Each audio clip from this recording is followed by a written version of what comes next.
Good afternoon, Saskatchewan. This is Brendan McGuire along with Colson Schultz bringing your Tuesday edition of the Sports Cage. Coming up on this edition of the program, it's football, CFL, and more football. We have Arash Madani coming up. I'll talk about a few things and a little bit about the Blue Jays maybe. JC Abbott from 3downnation.com will be here to give us an update on all the news and notes around the Canadian Football League. And in Hour 3, Glen Suitor with his regular press coverage, very popular segment. I want to hear his thoughts on this being the last great race for first place in the CFL West. You'll understand what I'm talking about a little bit later in the program. You can chime in on the toll-free line 1-866-767-0620 or text us at 306 936-6262. You can tell it's been a while since I've been in the studio. I'm still learning how to use the cough button again. It's like I come in here, I do just enough episodes that I get the hang of it in time to not come in for another month or two. And that's just kind of how it works.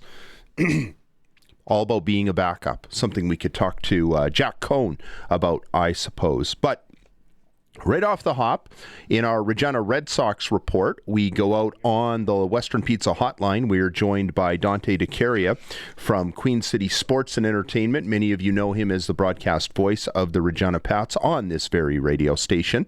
And some of you, like me, know him about Mr. Baseball. Showcasing the boys of summer. Time for another edition of the SportsCage Regina Red Sox Report on 620 CKRM. Brought to you by Unifor 594. Energy workers. Putting the care in career since 1942. Safety is our business. So you finally made it home from Ottawa. What were you doing out there? I went home for my best friend's wedding, a guy that I've known since I was 4 years old. I was also able to, hang out with my good friends at the Ottawa Titans professional baseball team in the Frontier League. Got to see, the manager, obviously catch up with some of the players as well, and my old broadcast partner, Davide DeCipio. So it was actually, a good time in Ottawa. It was only like 4 or 5 days, but happy to be back in Regina. Did you check out any Red Black games? No Red Blacks games, pretty much straight from the tarmac to the baseball diamond and then straight to the wedding and then back home to Regina. So it was short but sweet and I guess, ready for the regular season finale tomorrow. I was going to ask you, what were people saying about the whole Tkachuk thing? Were you hearing a lot of feedback about Brady Tkachuk not being an Ottawa Senator anymore in your 4 or 5 days, or was it just baseball wedding? The only time that Tkachuk was brought up was actually at the Ottawa Titans Stadium at Ottawa Stadium because they did a promo when Tkachuk got traded because they have a player named AJ Wright who wears the same number as Tkachuk, the number 7. And they did a promo that night. If they brought their Brady Tkachuk Ottawa Senators jersey in, they would get a free Ottawa Titans AJ Wright jersey in return, who's been with the team for 5 years, and he's one of the best hitters in the league. So that's the only time that I heard his name brought up. I had complimented the general manager, who's a friend of mine, Martin Boyce, about that promotion that they did, and they said it was a big hit. Quite a few people came out to the stadium when he was traded that week. So, good on them for doing that. But other than that, didn't really talk too much about hockey. It's funny. I'd forgotten, and this is a very poor choice of wardrobe on my part, that the Ottawa Red Blacks are coming to Regina this week. And I dug into my closet. What's something cool I can wear on the Sports Cage? And it's a retro 1994, 1995 Ottawa Rough Riders shirt with the, I don't know, is that the woodpecker? What would we call him, the character? But I don't think too many people remember this, but I do because it's right in my wheelhouse. That's the year that I got season tickets, so I remember it all like yesterday. And on, I think it was the Red Blacks Instagram, as the players were coming off the field, they had a helmet with that logo, and the players were like, oh, that's sweet. So I thought they were going to wear it Friday night. So I was all gung-ho to see this logo, and they didn't even wear it. It's like they just cheaped out. Typical CFL. But do you remember this logo? Is this the first time you've ever seen it? Because I feel like very few people remember it. You could have blinked and just missed it. That is the first time, Brendan, that I've ever seen that logo before. Well, you need to do your homework about your hometown CFL team. That's all I'm going to say about that. So, listen, on the weekend, I was down at the ballpark, and as you know, with the two youngins, I don't live at the ballpark as much as I used to. I expect to gradually take up residency there again in the coming years as I take my daughters. But I was summoned to do the PA announcing because I think it came down to either Gary Brotzel or myself, and there's no way I would ever put Gary through that kind of torture, or any of the 2,000 people listening, although I think Gary would make a terrific PA announcer. But that's besides the point. Saw some good baseball. It was a doubleheader split with the Saskatoon Berries, and they were pummeling the Berries. It was 7-1 when I walked in, and they nearly blew it, and then they lost the late game. So maybe it's a good thing that I haven't been hanging around the park all summer, because I know your Red Sox could use all the help they can get.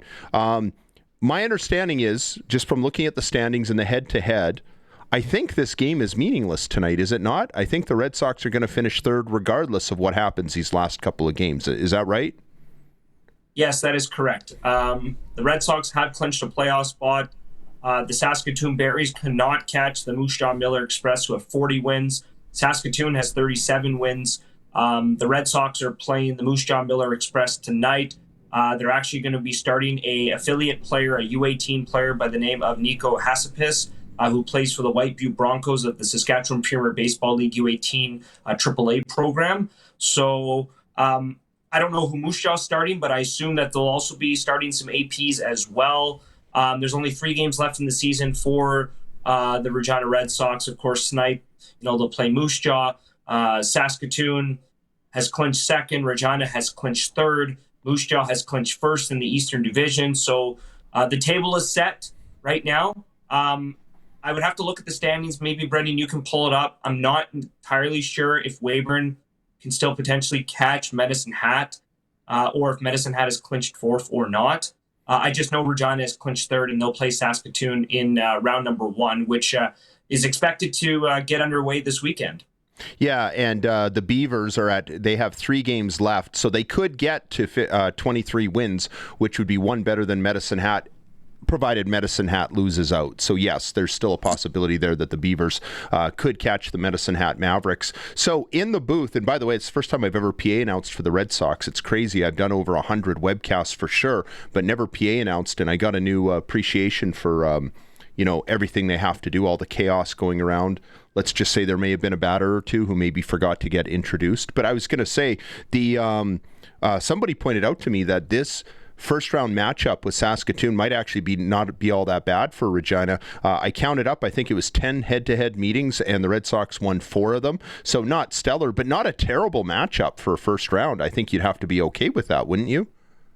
Yeah, I followed all the head-to-head meetings over the course of the season between these two teams, and I felt that all 10 of those matchups, despite Regina only winning 4 of those 6, were very close games. Whether it was Regina leading or Saskatoon leading, and then Regina coming back, making it a 1 or 2 run game, and then the other team, pulling ahead with the victory.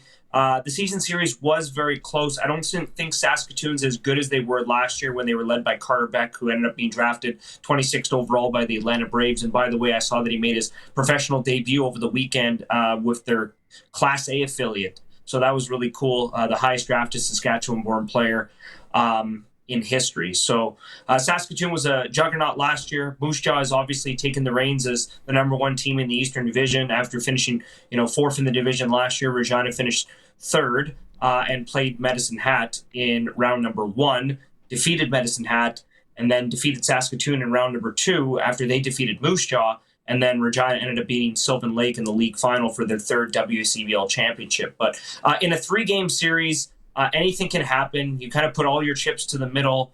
You use essentially all your best pitchers, depending on how you strategize things in game 1, and then you try to win game 2.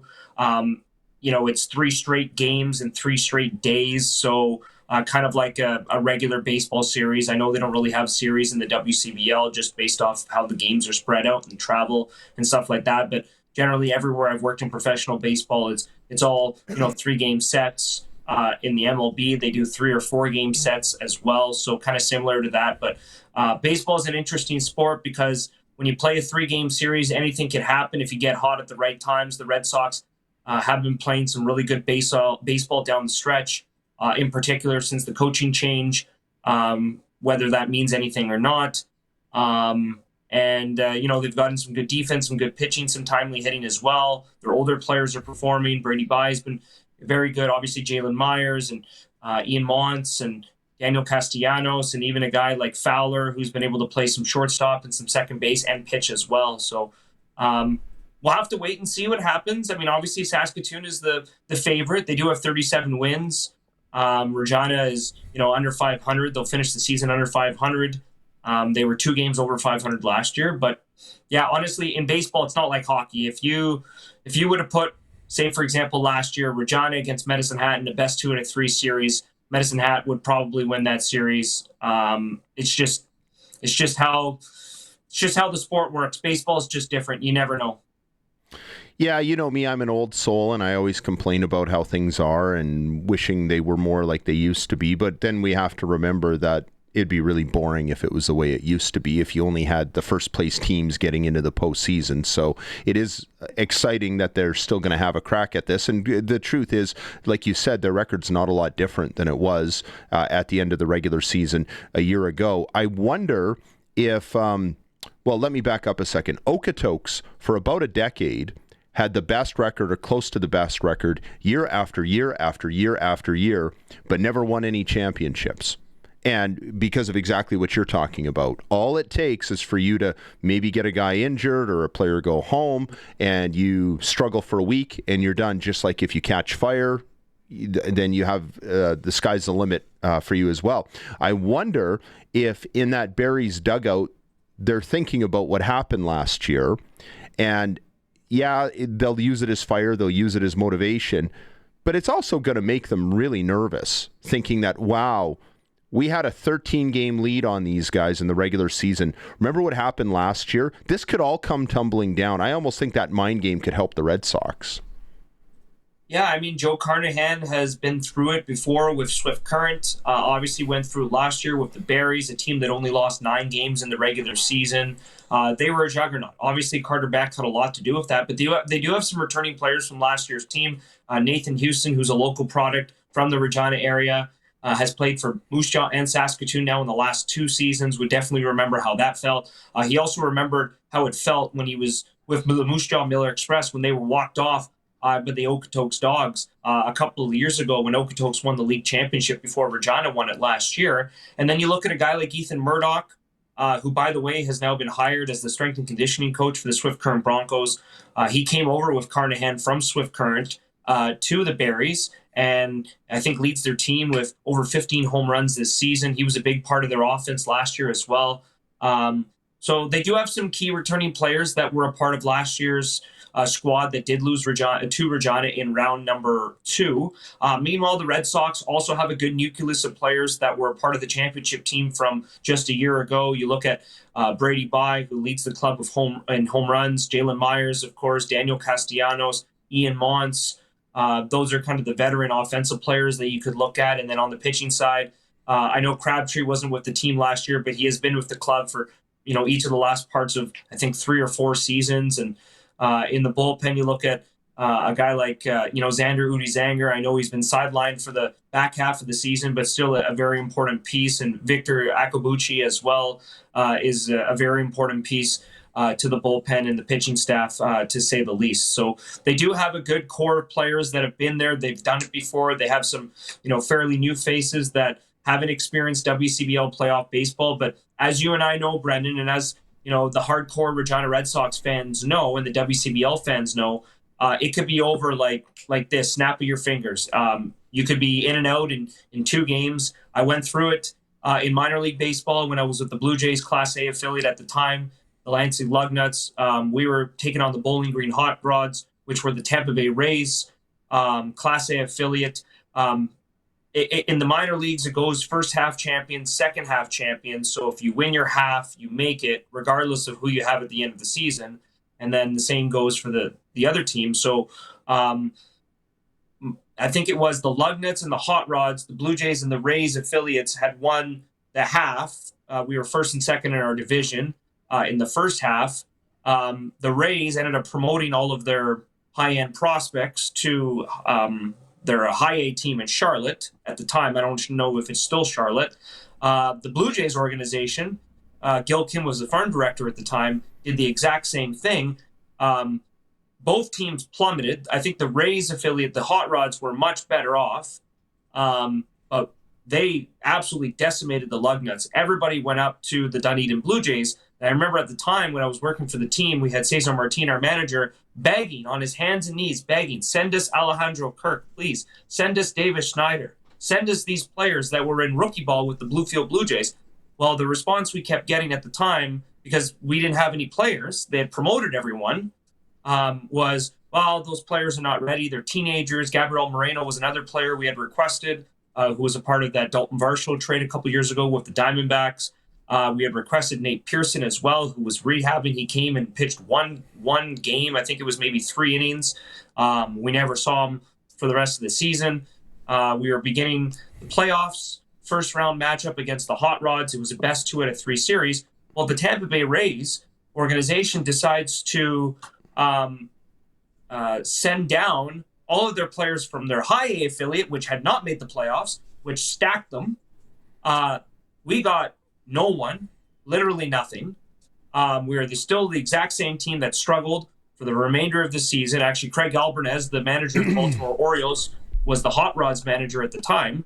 And I still remember losing game 1 of the series, jumping on a bus for 9 hours to go to Bowling Green, Kentucky, waking up the next day. We had no batting practice at the field, and then getting absolutely shellacked, and then driving all the way back, and then everybody was gone the next day. This feels like a therapy session for you, Dante. Do you notice that, Colson? Like, I think there's a lot of baggage from this series where his Lansing Lugnuts got destroyed, and you're just letting it all out.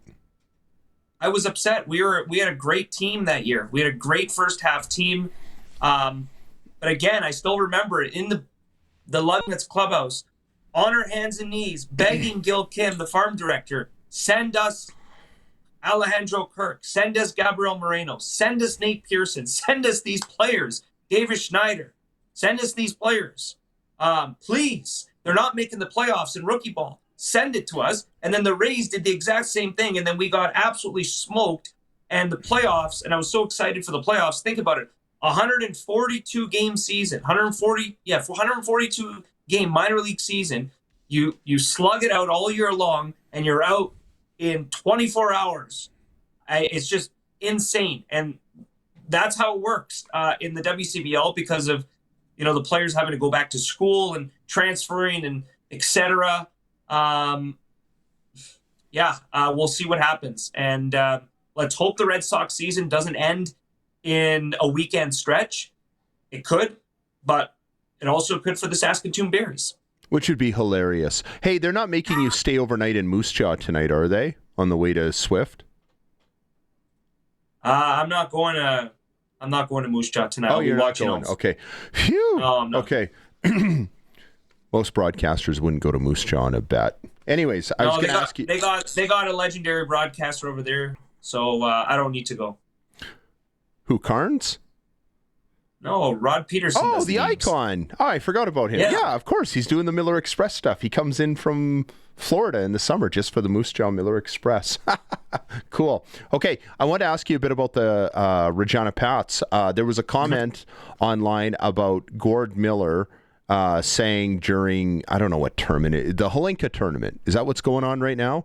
And he made a comment after seeing Maddox Schultz and Liam Pugh do their thing that the Regina Pats bear watching this next season. Is this the year that we really start to see it come together for the Pats?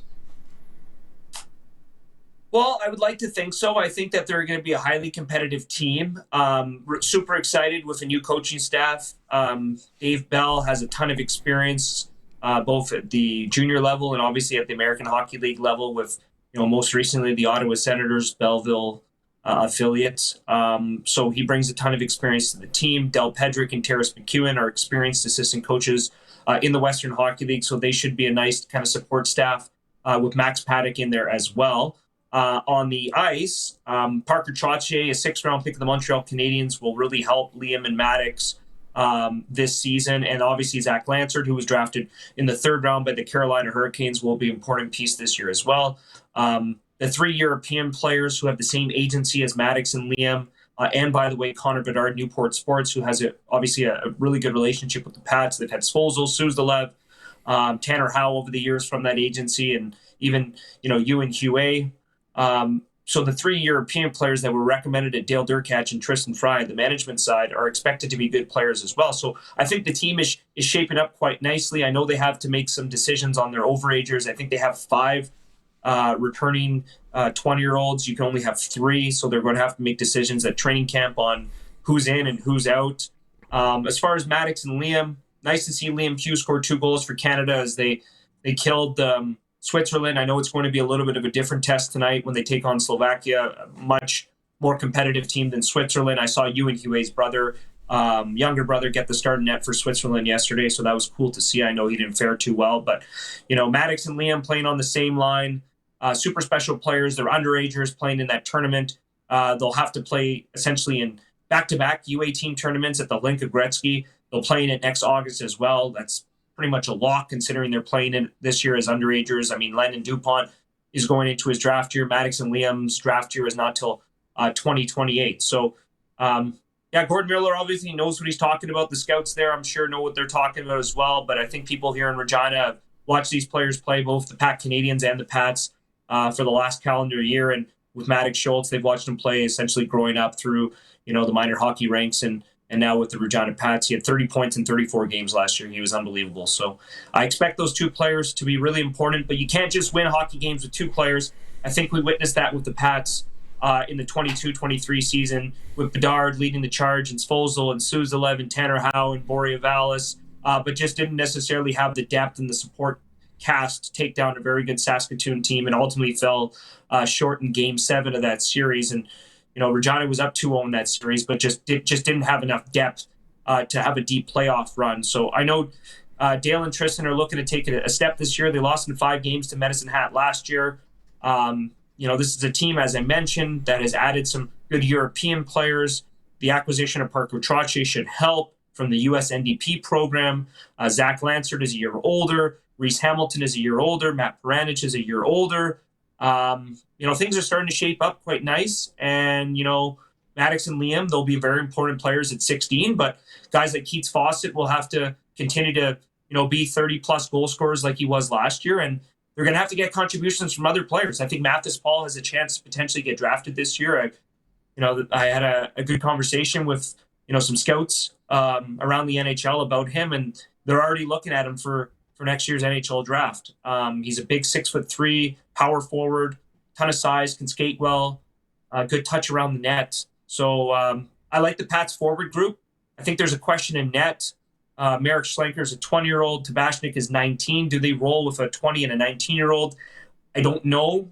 I don't think so, just because you give all the minutes to Schlenker, and you have Tabashnik there as a 19-year-old, and he doesn't get the minutes that he needs. It's tough. Generally, you don't want a 19 and a 20-year-old in between the pipes unless you're really going for a Memorial Cup. I don't think the Pats are there just yet, but I do think they'll be one of the premier teams in the Eastern Conference.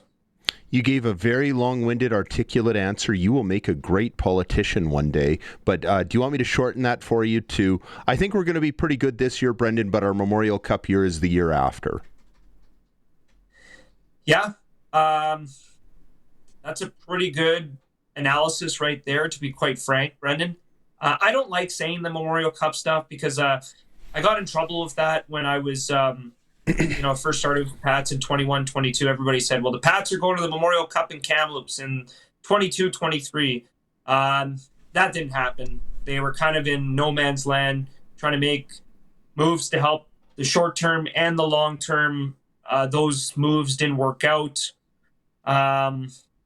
I know the Pats don't have a first-round pick in this year's WHL Prospects draft, but they've had a first-round pick in the draft after. So, this is an important year. You don't have your pick currently with the Kelowna Rockets. They might have traded it this year, but that was part of the Liam Pugh trade. So we'll just have to wait and see. Before I let you go, It's no secret that there's been fans love to complain about high ticket prices, and that has been around the Pats in recent years. And the announcement just came out this last week that is changing for the new season. And we've been hearing stories that, with the new management structure, ownership structure of the real property, that we're now removing the middleman. So I would think that somebody who works for the Pats and who is a public face of the Pats has to feel pretty good to see news like that out there. And you're probably getting different feedback on that front than you've been getting for the last couple of years. Is that fair to say? Yeah, I'll say this tongue-in-cheek, Brendan. It's nice to get messages and see comments online of people not, I don't mean to be blunt, but complaining and upset about the organization. You're always going to get some of those no matter what, but you're going to see few of them because of this. Yes, 100%. And just from my perspective, I think that the Brandt Group of Companies, Brandt Sports and Entertainment, by the way, not Queen City Sports and Entertainment, it's now Brandt Sports and Entertainment, is putting a lot of investments into entertainment here in the city. Obviously, taking over the Real District will help as far as getting concerts. The Queen City distilleries as well will be crucial, not for just Pats games, but for Saskatchewan Roughriders games as well. So I'm sure they're going to have a ton of great events at the Brandt Center as they continue to hopefully do some renovations and stuff like that. And then you had the Regina Red Sox as well. I know that when Sean Semple bought the team, he wanted to make some improvements there. Potentially build a new ballpark. That would be really cool because let's just face it, Curry Field has seen better days. It's nice to have the Jumbotron at Curry Field, Brendan. I don't know what you thought about that, but I think I loved it. I thought it was terrific. Yeah. And I'm a traditionalist. I don't like that sort of stuff, but it really adds to the experience there. You got to have it, man. In 2026, you can't go without it. Well, I mean, it's nice to know who's batting and stuff. You see their picture on the board, and you've got your sponsored elements and stuff like that. Listen, I do the U of R Rams radio broadcasts on this station, and when we go to Saskatoon, and they have a cool little park, Griffith Stadium, and when you see they don't have a digital screen, you really notice. You don't have replays. You don't have lots of stuff. It draws away from the experience, and I hear people there complain about it, and they might even have one there this year, and I'm just thrilled to pieces. Listen, it's a really exciting time to be around the outfit that you're working for. So I'm excited for you. I'm excited for me as a fan. And I also will maybe throw a little bit of a bouquet to ownership that when people were complaining about the high prices, they didn't say, well, this is why we have to charge high prices. They just kept quiet and they went about their business. So I commend them for that and I give them credit, and I'm excited to see what's going to happen going forward. Hey, listen, never enough time. Great to see your face, and I appreciate you coming on the radio with me because you always let me mock you and you do it with a smile on your face. And hopefully the Red Sox can pull off an upset again, and we can talk about a repeat championship, or at least a chase for a repeat the next time we're doing this, okay? Okay, thanks, Brendan. Thanks for having me.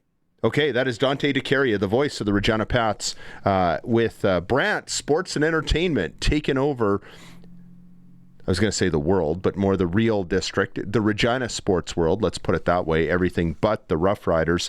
And I'm excited to see what the Pats are going to do, and I'm especially excited to see what the Red Sox are going to do in the next week in their first round series with the Saskatoon Berries. Time to break. Still ahead on this edition of the program. Lots of CFL talk, and we'll cut into the Blue Jays as well. JC Abbott, Arash Madani, and Glen Suitor all on deck. You are listening to the Sports Cage on 620 CKRM and watching at sportscage.com.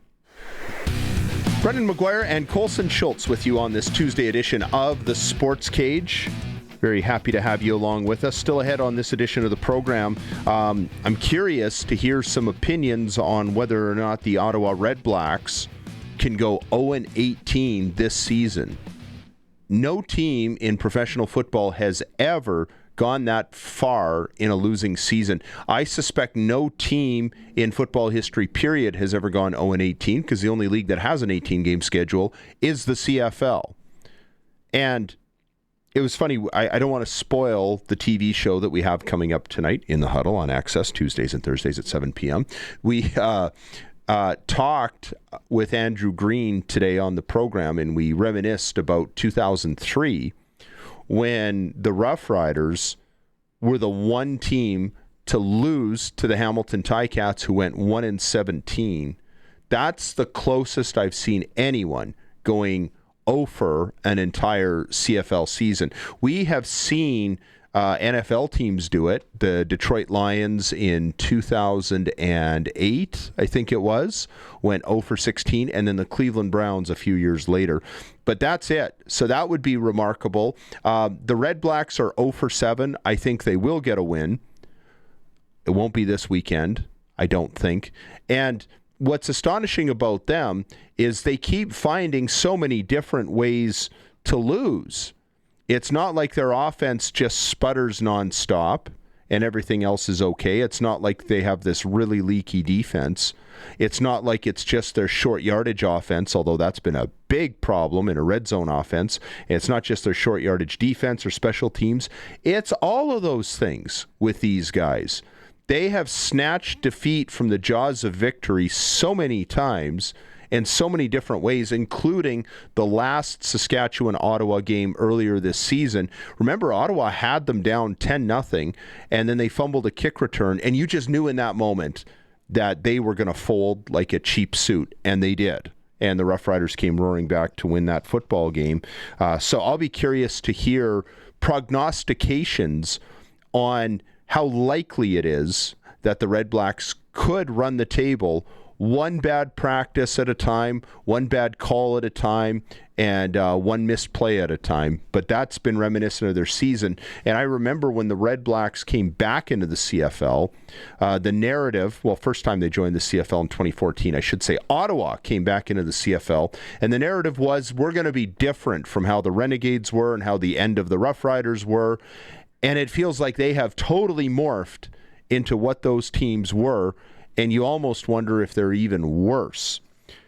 Speaking of football woes, maybe the Riders' best defensive player is Roland Milligan Jr., and he's missed a lot of time with injury, and Coach Mace was asked today if his injury is season-ending. Roland is going to be tough, I'll say that. Don't want to eliminate anything, though. Didn't sound very optimistic, did he there, Colson? Not very.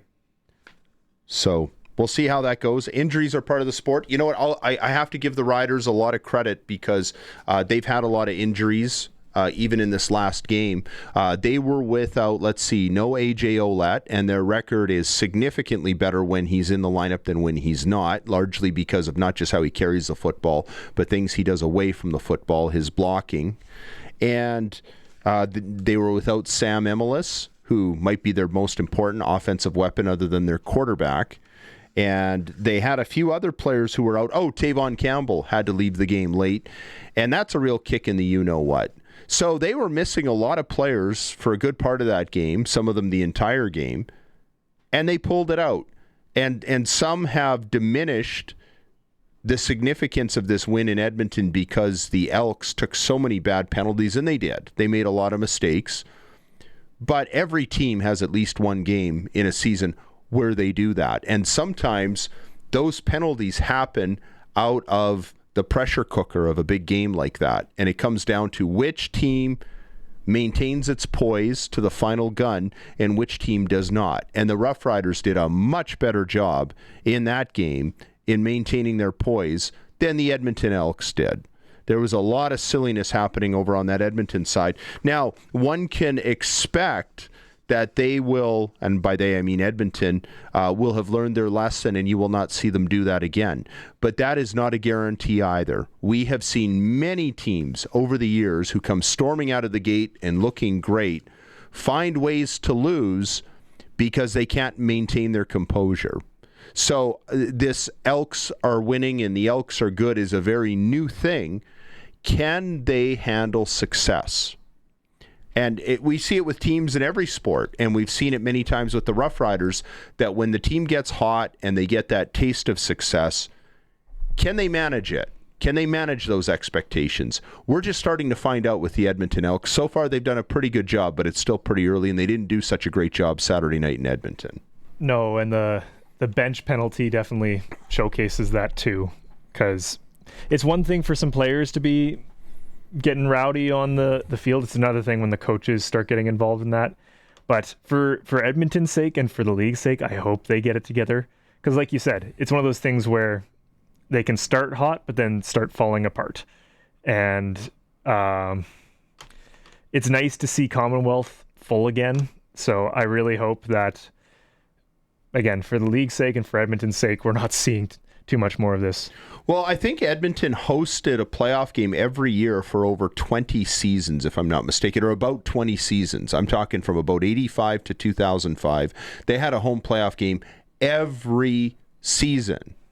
And so I grew up in an era when all they did at home was win. And they played on grass. Some people thought they cheated because they'd monkey with the grass. Maybe they did, maybe they didn't. But I decided a long time ago that I wasn't going to be heartbroken over Edmonton's football team struggling. But to your point, I had forgotten how beautiful Commonwealth Stadium is when it's full. And it was only the lower bowl. But this isn't the end of it for the Elks or for the Canadian Football League.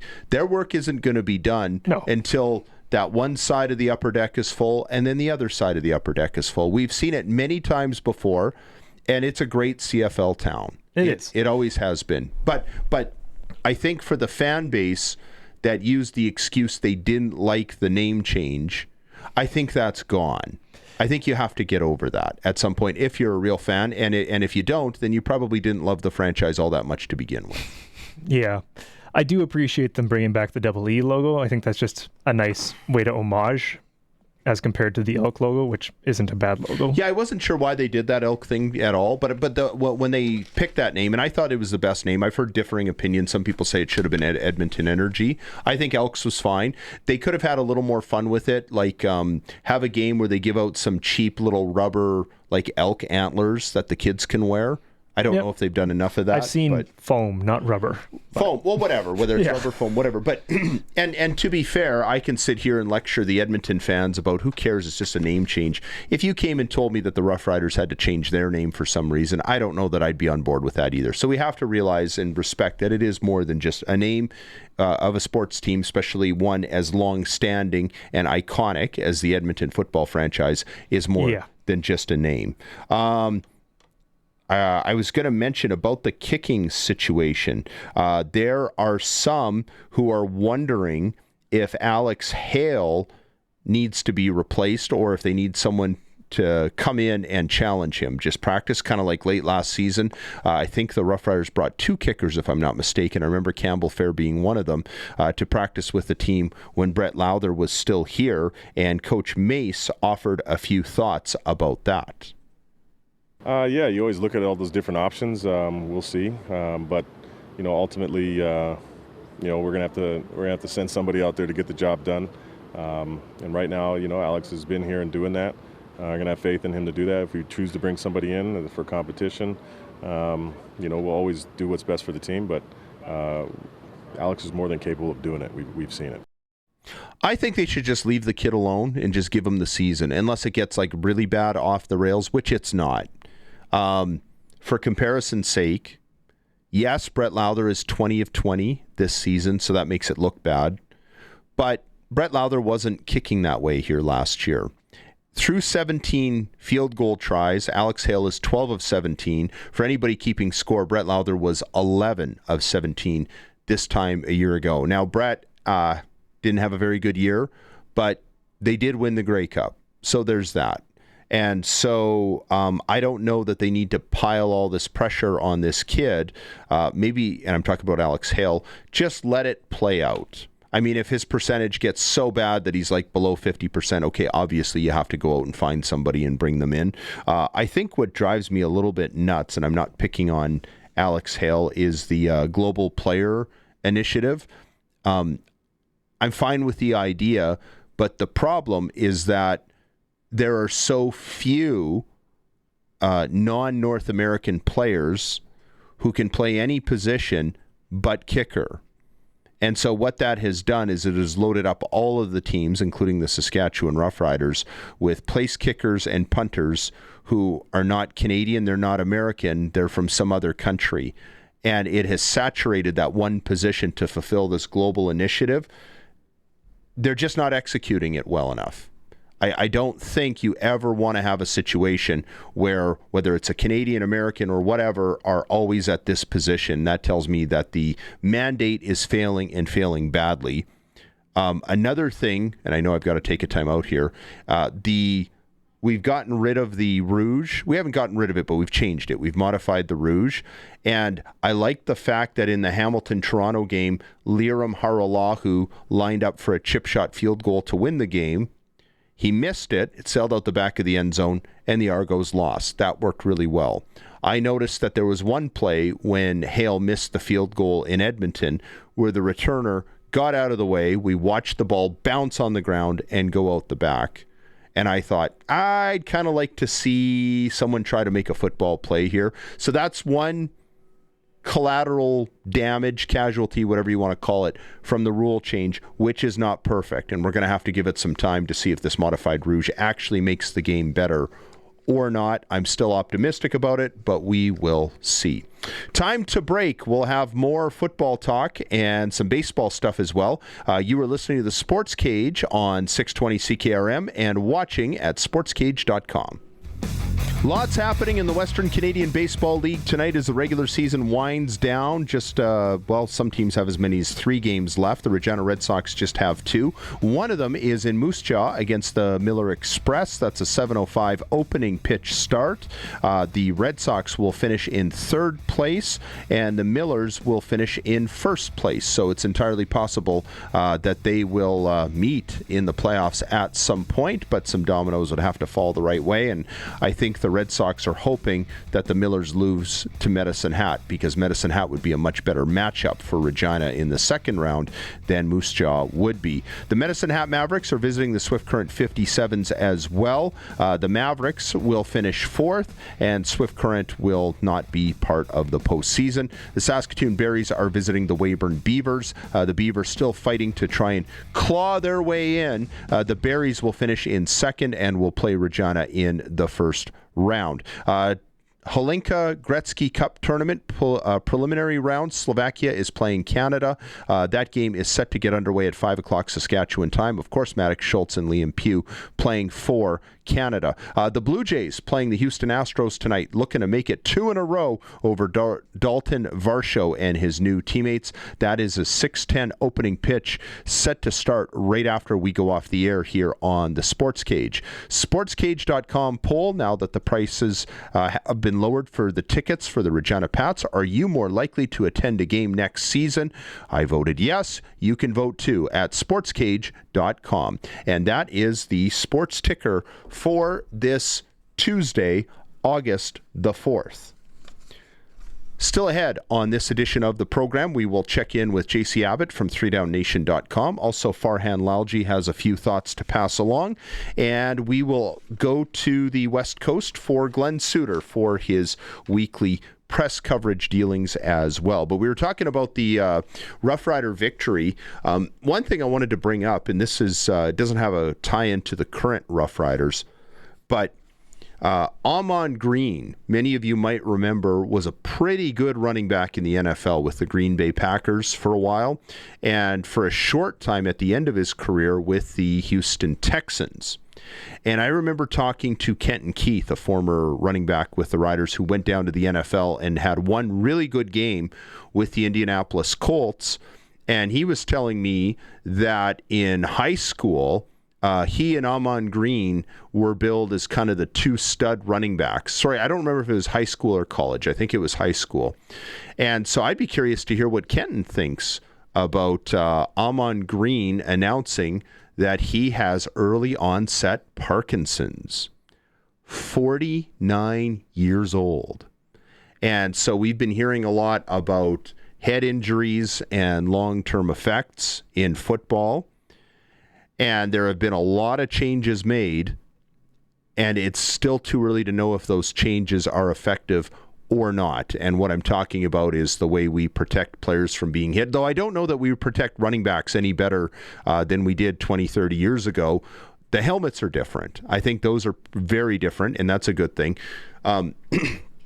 Thomas Bertrand Hudon may start for the Rough Riders on Friday night.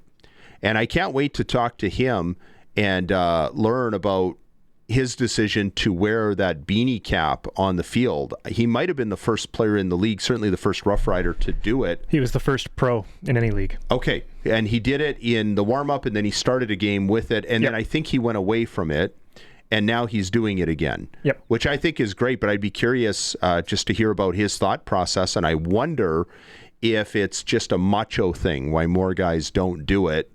Why wouldn't you? That's what I can't figure out, and I wonder about that. Now, again, that's easy for me to say. I don't know all of the logistics of those beanie caps. They might be a little bit heavier, but I give him a lot of credit, man. I feel like if I was doing that job and if I want football to be amazing forever, and I want my own health to be good, and I want to set an example for other teammates, why wouldn't you? And I think he's doing just that. So I salute Thomas Bertrand Hudon for stepping up at a time when it seems like a lot of pro football players are just afraid to try it. Like even you see the interviews with Tua Tagovailoa, the NFL quarterback. He's with Atlanta now. And he's been asked many times. And actually, I think the reporters have been kind of silly. It's almost like they're picking on him because he's had so many concussions. And that's not right either. But he says he doesn't want to do it, and a lot of people think he doesn't want to do it just because of the looks. That just seems really silly to me, and I wonder if you won't see a lot of the players changing that until it gets legislated. It's kind of like in hockey, they grandfathered in, in the 79-80 season, you had to start wearing helmets. And if you had started before that, you didn't have to wear the helmets. They had the grandfather rule. I think Craig McTavish was the last guy to not wear one. And over time, everybody wears a helmet. Then they started making a big deal about players wearing visors. And I think the rules now are when you break into the NHL, you have to wear a visor. But if you play 25 games, you can then take it off. And almost nobody has. So that should tell you something right there. And the list of players not wearing a visor today in the NHL is very low. It's a very short list. I think Ryan O'Reilly might be one of the last, and that's probably not a bad thing. I'd be curious to hear what you think about that. You can chime in on our text line at 306-936-6262 or call us toll free at 1-866-767-0620. Time to break. We'll be back with Hour 2 next. You're listening to the Sports Cage on 620 CKRM or watching at sportscage.com.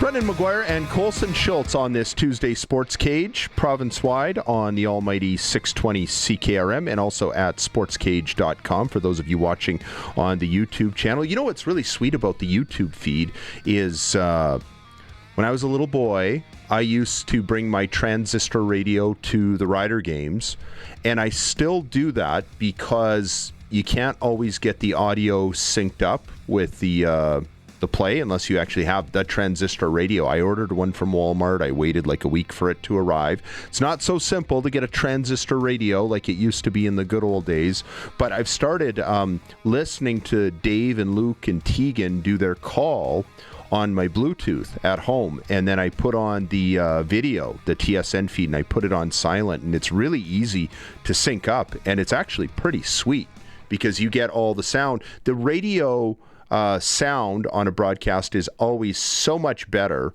than the TV crew, and that's not putting the TV crew down at all. It's just called differently when it's on radio, and they have different tools that are used to elevate the sound. But I urge you to check it out if you're a diehard fan and you want to check that out. And Dave does such a good job, and him and Luke do a really good job on the broadcast, and so does Tegan. So that's how I watch the games, and you can even just find it. You don't have to fool around too much to find it. You just go to YouTube and you type in Sports Cage, and boom, it'll come right up. And they've got all the visual from the pregame. Then we go to audio during the game because obviously somebody pays a whole whack load of cash to do the games on the TV, and then you come back for the postgame and they have all the visuals again. So it's pretty cool little setup.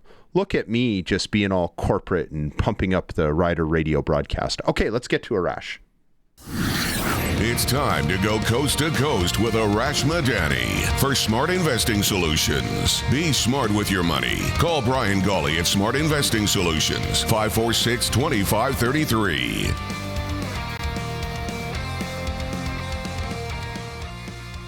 So you worked for the CFL team in Ottawa for a while, and I don't think too many people remember this logo at all. Sorry, I'm not doing a very good job of getting it on camera. I see it. Do you remember the Ottawa Rough Riders wearing that woodpecker logo in the last 3 years of their existence? 94, 95, 96. I think you were there when they were the Renegades. Am I right? I was Renegades 04 and 05. But, I mean, look, if you know Ottawa football history and working the front office and in a PR capacity, I knew all about the logos. I knew all about the ups and the downs and more downs and more downs that franchise endured. And absolutely, there was stuff still around the office, you know, when people dug for stuff and finding old media guides and that kind of thing, you'd see that logo around. Just like you see the Renegades logo around sometimes. We'll get to that in a moment. You'd predicted that we were going to see a giant sell-off by the Toronto Blue Jays, and it's one after another. It's happened over the last few days. How weird do you think it must have been for Dalton Varsho? First of all, he goes to Houston on the Blue Jays jet, and then while he's at the stadium, he gets traded and has to switch and play against his old teammates that night. Yeah, think about that for a minute here, Brendan. Like, for the last 3 or so years, you're a Toronto Blue Jay. You know that you might get traded. But then you arrive in Houston, you're in the visitors' locker room, you get a tap on the shoulder from the GM. Hey, can I talk to you, or from somebody? You've been traded. Okay, to who? The team down the hallway. Like, literally. Colson, for those watching on the stream, Dalton Varsho left the visitors' locker room at Minute Maid Park and walked, 200 meters down the hallway into the home locker room. And then later that night, he comes out in a brand new jersey, only to walk out into the outfield. And who does he run into but Nathan Lucas and George Springer, and they exchange a hug. Like, fellas, 3-4 hours ago, we were in the same locker room. Now we're going to play against one another. Pro sports, man. Like, it's just wild how it can all go. It's not as cool as Danny Jansen catching his own at-bat in that game that was weather delayed when he was with the Blue Jays, and then he moved to, I think it was the Red Sox, and then he was on the other team for the next game, and he caught his own at-bat. My wife explained it all to me. It sounded really cool. Right. But you told us last week you thought that for sure it was inevitable that Kevin Gausman would be traded because of his expiring contract. Yeah, and lo and behold, a day before the deadline, Gausman off to Chicago, where, Brendan, his first start with the Chicago Cubs will be against, drum roll please, Los Blue Jays de Toronto. Oh, I didn't see that. Yeah, so it's just incredible, again, how baseball works. So often we think about these guys and what they've done. Kevin Gausman, numbers-wise, will go down as one of the top 5 Blue Jays starting pitchers ever. Like, by basically any trick. Obviously, Halladay is number 1 and Dave Steeb's in the conversation. But 5 years Kevin Gausman was a Blue Jay. He was outstanding, of course, part of the World Series team. And I remember interviewing Kevin when he first got to his first big league spring training with the Jays and having a lengthy conversation and talking about his wife, Taylor, and, having young kids. Like, those kids grew up in Toronto. Like, what they knew was the Blue Jays.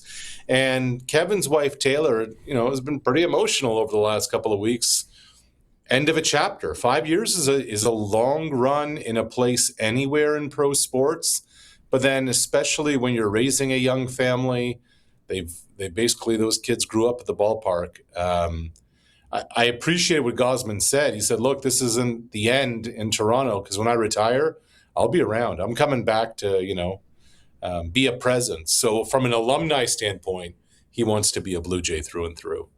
That's my favorite thing about professional sports, is how it connects Canadians and Americans and people of all different countries together. And that's something I think the world could use a little bit of right now. Jeff Hoffman. Let me just stop you there real quick. I think it's a really interesting point, because a lot of times you hear in baseball and the NBA all the reasons why guys don't want to come to Canada. because of the customs, because there's no ESPN up here, because all the things we've heard over the years, the metric system, the different money. Guys come, some come up here and they're unhappy, blah, blah, blah, or they come in open-minded and they leave and they rave about the experience and they tell people. Often what ends up happening is a Canadian team will trade for somebody to bring them in or draft them. And then a player who had no interest in signing a free agent long-term deal anywhere, anything to do with Canada, kind of looks around and says, this is amazing. I am going to spend some time here. The latest example, Jose Barrios with the Blue Jays, Kyle Lowry with the Raptors.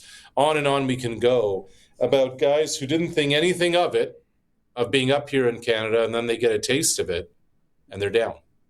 And you see a lot of even the Winnipeg Jets, who are supposedly the most undesirable Canadian market to go to in any sport, and they managed to re-sign a lot of American players. That part always amazes me too, once they get up here and see how good it is. Jeff Hoffman, rightly or wrongly, fairly or unfairly, will always be remembered for that one World Series pitch, won't he? It's the nature of the beast. And Brendan, look, the metrics are what they are. The results before and after, turned into a 7th, 8th inning guy. But Miggy Rojas with a dislocated rib in the 9th inning with the Blue Jays 2 outs away from winning a World Series, the 9-hole hitter hitting that bomb off Jeff Hoffman will define his time in Toronto. And that's the nature of professional sports. That's just how it's going to be. And Hoffman appreciated his time here. He was sad to go, all those things. But ask anybody in Philadelphia on the flip side of that. Up here we talk about Joe Carter in 93 and how memorable it was. Go to Philadelphia and ask somebody about Mitch Williams.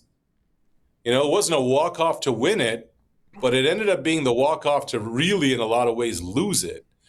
And it's, as my new podcast partner, shameless plug, Josh Donaldson would say, it's not the try-hard league, man, it's the get-it-done league. And in the biggest spot possible, Jeff Hoffman did not get it done. And that is what his memory is going to be for a legion of Blue Jay fans, understandably so.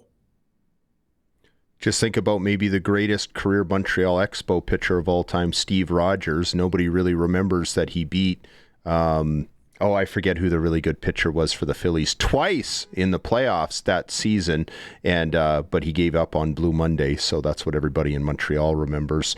I guess this is the end of the World Series era, Blue Jays. It just kind of came and went. You could blink and you would have missed it. Yeah, I wouldn't say that last part, though.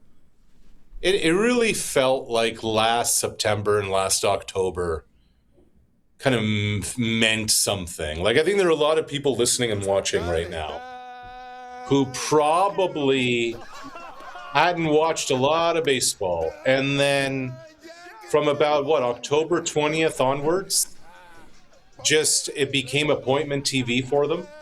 That every night you got into it and you followed it. But yeah. The moral of the story is win when you can, because you never know. You never know. You don't pick up where you left off. Everybody starts 0-0. And, you're that close to winning a World Series, and now you're tearing the whole thing apart and you're 15 games or 12 games below 500, whatever it is.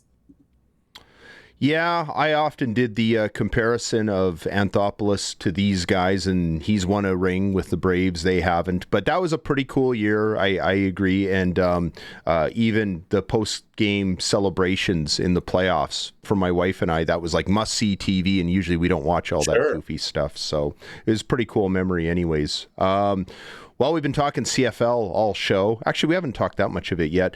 Speaking of sell-offs, is it underway with the Ottawa Red Blacks with their 0-7 record now that they fired the defensive coordinator and they cut Geno Lewis? What happens when you're kind of in the bottom of the barrel and you haven't got a win yet and it's almost mid-season? Yeah, it's just inevitable. It's just inevitable. Ryan Dinwiddie had some pointed comments on Ottawa radio today, just saying, inferring with the firing of Will Fields, that he was trying to get his defensive coordinator to change things up and do things differently, and it just wasn't happening. He wants the players to stop thinking all the time out there in the field and just reacting and playing with instincts. I'm never one to want anybody to lose their job, but it became clear that Shakur Brown was just not ready for prime time. He, along with Geno Lewis, was released, and it was Brown who was just getting torched all the time. You saw why Montreal cut bait and then went after him. So, look, there's more of this ahead, Brendan. Like, they're 0-7. It's essentially getting an early start now on training camp next year. The Red Black season is toast. You got to figure out what you have, bring in guys to see what's available to you. And Geno Lewis publicly came out and said he didn't ask for this, but it's probably the best thing that's going to happen to him for this year and to try and kind of revive his career. Yeah, it seemed like he sort of wore out his welcome in Edmonton, although that was more of a financial thing, and then it happened in Ottawa. But you have to think he's probably still got some talent. He's a size guy. I don't think you lose that overnight. There's 7 teams. There's 7 teams that'll want Geno Lewis. Sure. Maybe even 8. Like, if Ed Hervey can get over his own feelings, add Geno Lewis alongside Austin Mack to have Cody Fajardo to go sling it to. Shoot, let's go. Like, in the old days, in the ancient old days, we used to talk about Labor Day cuts. That doesn't exist anymore. Geno Lewis can be the biggest add to a football team right now that feels like it's a contender or wants to become a contender. Obviously Hamilton's not, Ottawa's not, and Ottawa just cut him. If I'm BC, I even entertain it. Nathan Rourke was taking first-team reps today. Give Rourke another weapon to work with. I see 20-1 BC Lions as real value right here for a Grey Cup run. So I just think Geno Lewis adds a lot, knows the league, knows what it takes to win. On and on it goes. He'd be a valuable add anywhere. Could create some nice drama and a nice soap opera story if he lands in Edmonton, but we'll see. I want to get your thoughts because if Ottawa loses here on Friday, they're going to be 0-8 and almost halfway through a season. Now, no team has ever gone 0-18. Do you think we're at a point that there's a 50% chance that it could happen? No, I think there's a win in there at some point. I mean, Hamilton's a disaster too without Bo. Look, if we're being honest, Ottawa should have beaten Winnipeg. You're up 17 in the fourth quarter. You're playing Drew Brown, for goodness sake. They just gave that thing away. The Red Blacks are not very good. Are they a 1-6, 2-5 possibility? Maybe. They got a win or two in that tank. They're not going 0-18, but 2-16, 3-15, that ain't pretty either. I don't even think they're a bad football team, to be honest. Well, okay, they're a bad team, but I don't think they're that bad. They just find different ways to lose every week. One week they can't score in the red zone. The next week it's their short yardage offense. Then it's their short yardage defense. Usually there's one glaring issue that you can address, and it just doesn't seem to be the way with these guys. They lose in so many different ways. It just fascinates me. They're a But that's what makes you a bad football team, when you're that bad in so many different areas. What I meant was they have some talent there, and they have some pieces. They should be better than they are. And yes, they're a dreadful football team. Well, Bill Parcells said you are what your record says you are, and their record's pretty bad right now. So, Chad Kelly, do you think he's going to play this week for the Argos, their first home game this year? I do. Coming off the hit, coming off the bye, the indication that's been given is that Kelly's a go. And I didn't think it was a dirty hit. I didn't think he should have been fined. Sankey's been in the league a long time. He's not a dirty player. He had no track record of it. And so, I'd expect Chad Kelly to absolutely go this week. One thing I'd be curious to hear your thoughts on, because I know we talk about the league as a whole, and there's been so much chatter about the rule changes that have happened already and the rule changes that are still coming, and they're going to be a lot more drastic next year than they were this year. The modified rouge, I'm on board with it. I'm glad they did it. I love the fact that when Liram Haralahu missed that kick in Hamilton, the game was just over because he missed it. There wasn't a rouge. Yeah, you're not just going to overtime or whatever.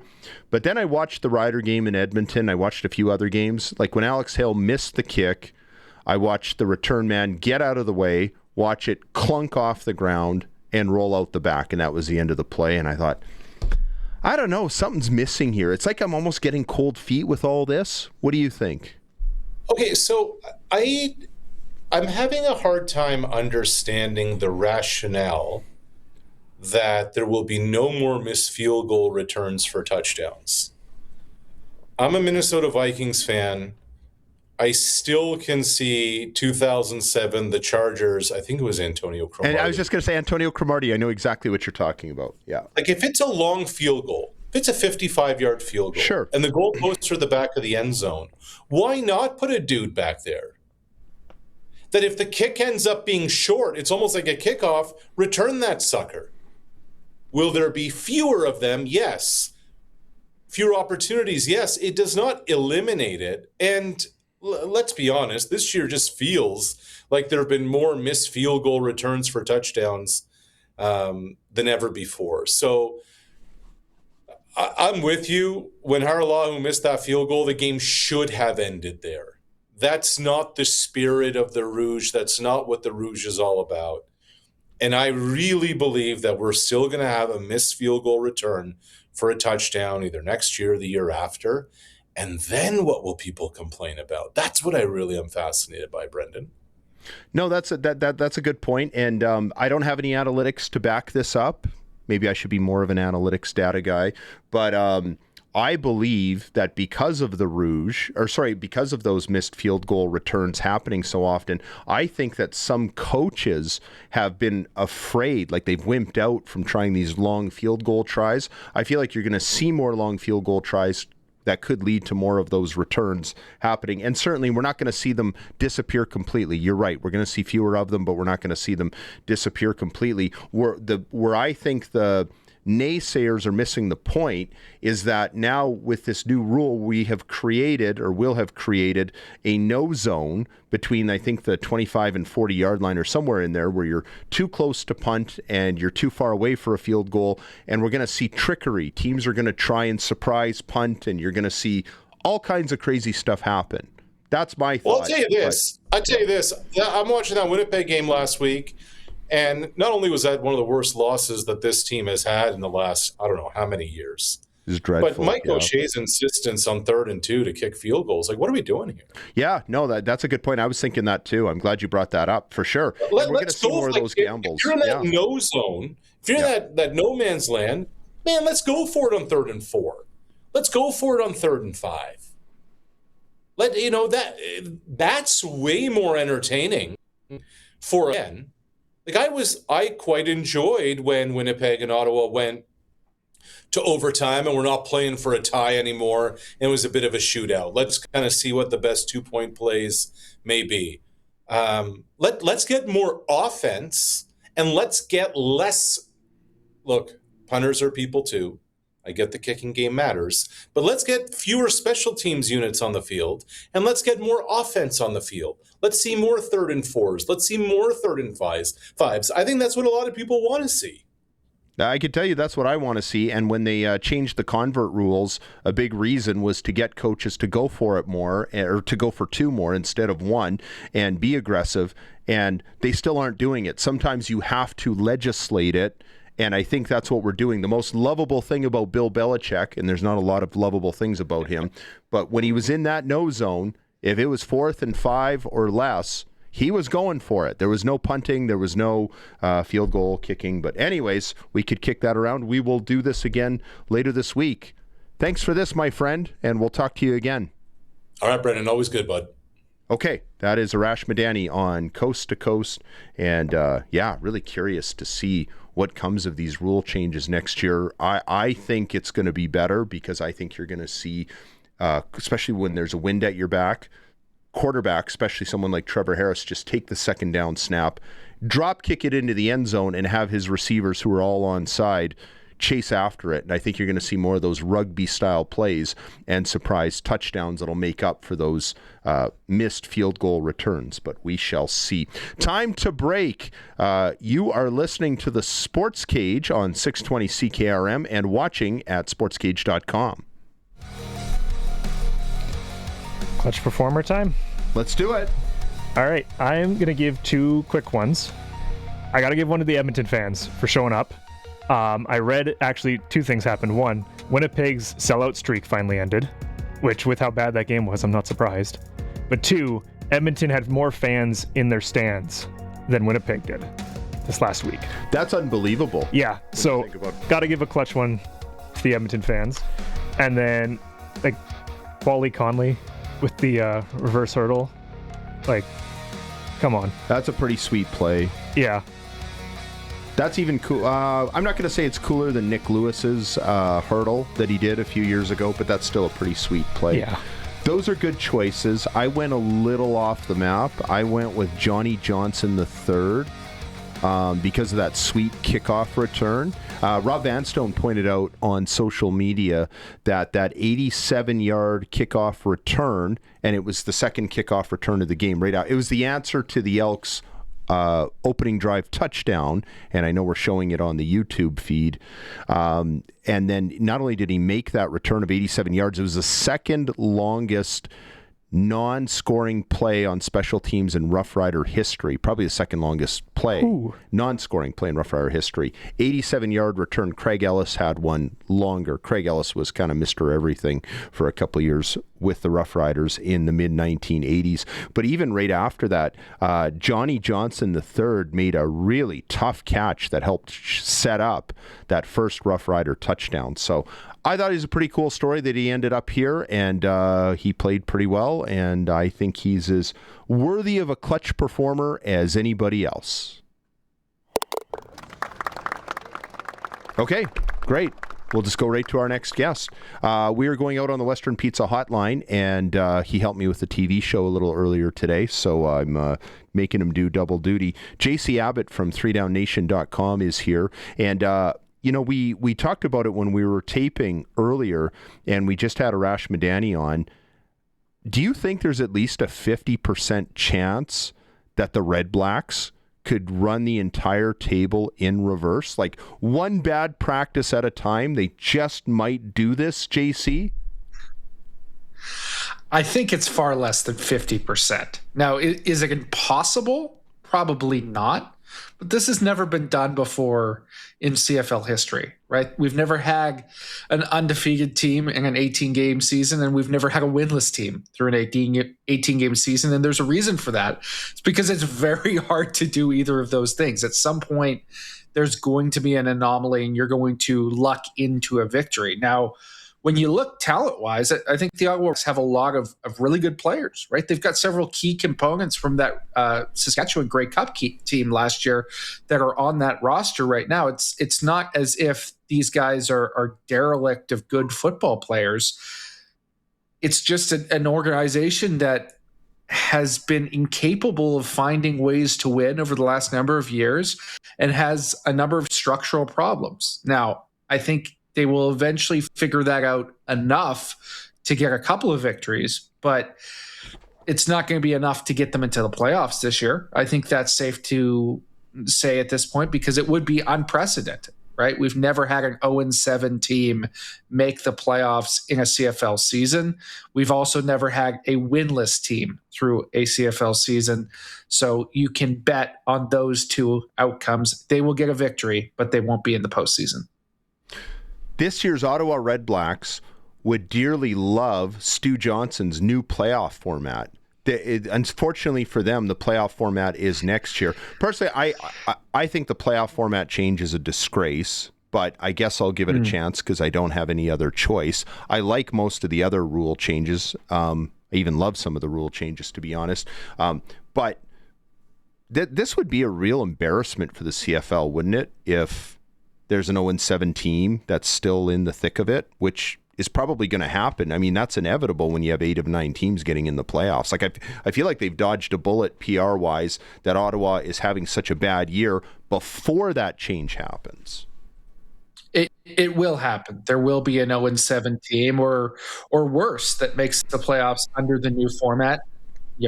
Obviously, if it stays around long enough, we don't know how they'll respond to it once they see it in action. But presuming that it is the playoff format for the foreseeable future, at some point we're going to see that level of mediocre. And on one hand, you could look at the standings right now and you could say, well, the BC Lions, we all know how good they've been in the past and some of the talent on their roster.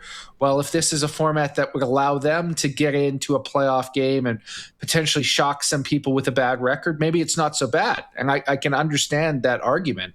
But the flip side is you're going to get some pretty inept football teams in the thick of it as well, right? The Ottawa Redblacks would still very much be in the hunt. And, even if we look later on in the season, there's a lot still to be determined about a number of these franchises. But the Hamilton Tiger Cats, if they can't figure out their quarterback situation, do we really want a playoff game where we're watching Harrison Frost sling the rock and, maybe Frost exceeds expectations and comes in this week and looks fantastic and makes me eat my words? I'm completely open to that possibility. But there is a lot of bad teams that come through a league like this and that have fatal flaws that don't deserve to be in the postseason. And unfortunately, the new format will let a number of them into it. I'm just hopping in here because Jason Wood, our video director, brought this up in our meeting this morning that the 69th Grey Cup in, I think it was 1981 here, featured the 5-11 Ottawa Rough Riders. So teams with bad records have made it that far before. And as it points out here, they came within 3 seconds of beating those very dominant Edmonton Eskimos as well. It can happen. It has happened. It's true. But it happens almost never. Like that. What made that 81 story so iconic is that it happened once over 40 years ago. I think the concern I have is, could this make it happen more regularly? That's where I'm at as well. There's always going to be anomalies, and that Ottawa team is a great example of that. But I think when you look at the overarching theme of CFL seasons, right, those teams at the back of the pack, they're typically 5 wins or less. They are typically teams that are considering a coaching change. Some may have even fired their coaches already. Like that's not an organization that deserves to be rewarded with the opportunity to win a game in the playoffs in advance, right? And unfortunately, it's going to become the norm.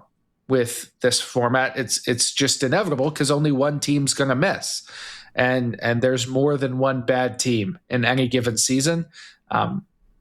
So mediocre teams are going to be rewarded, and you have to wonder how that's going to affect decision making for these franchises. Already, teams like Ottawa sometimes get criticized for, are they being aggressive enough sometimes to stop the losing? Are they making the right decisions?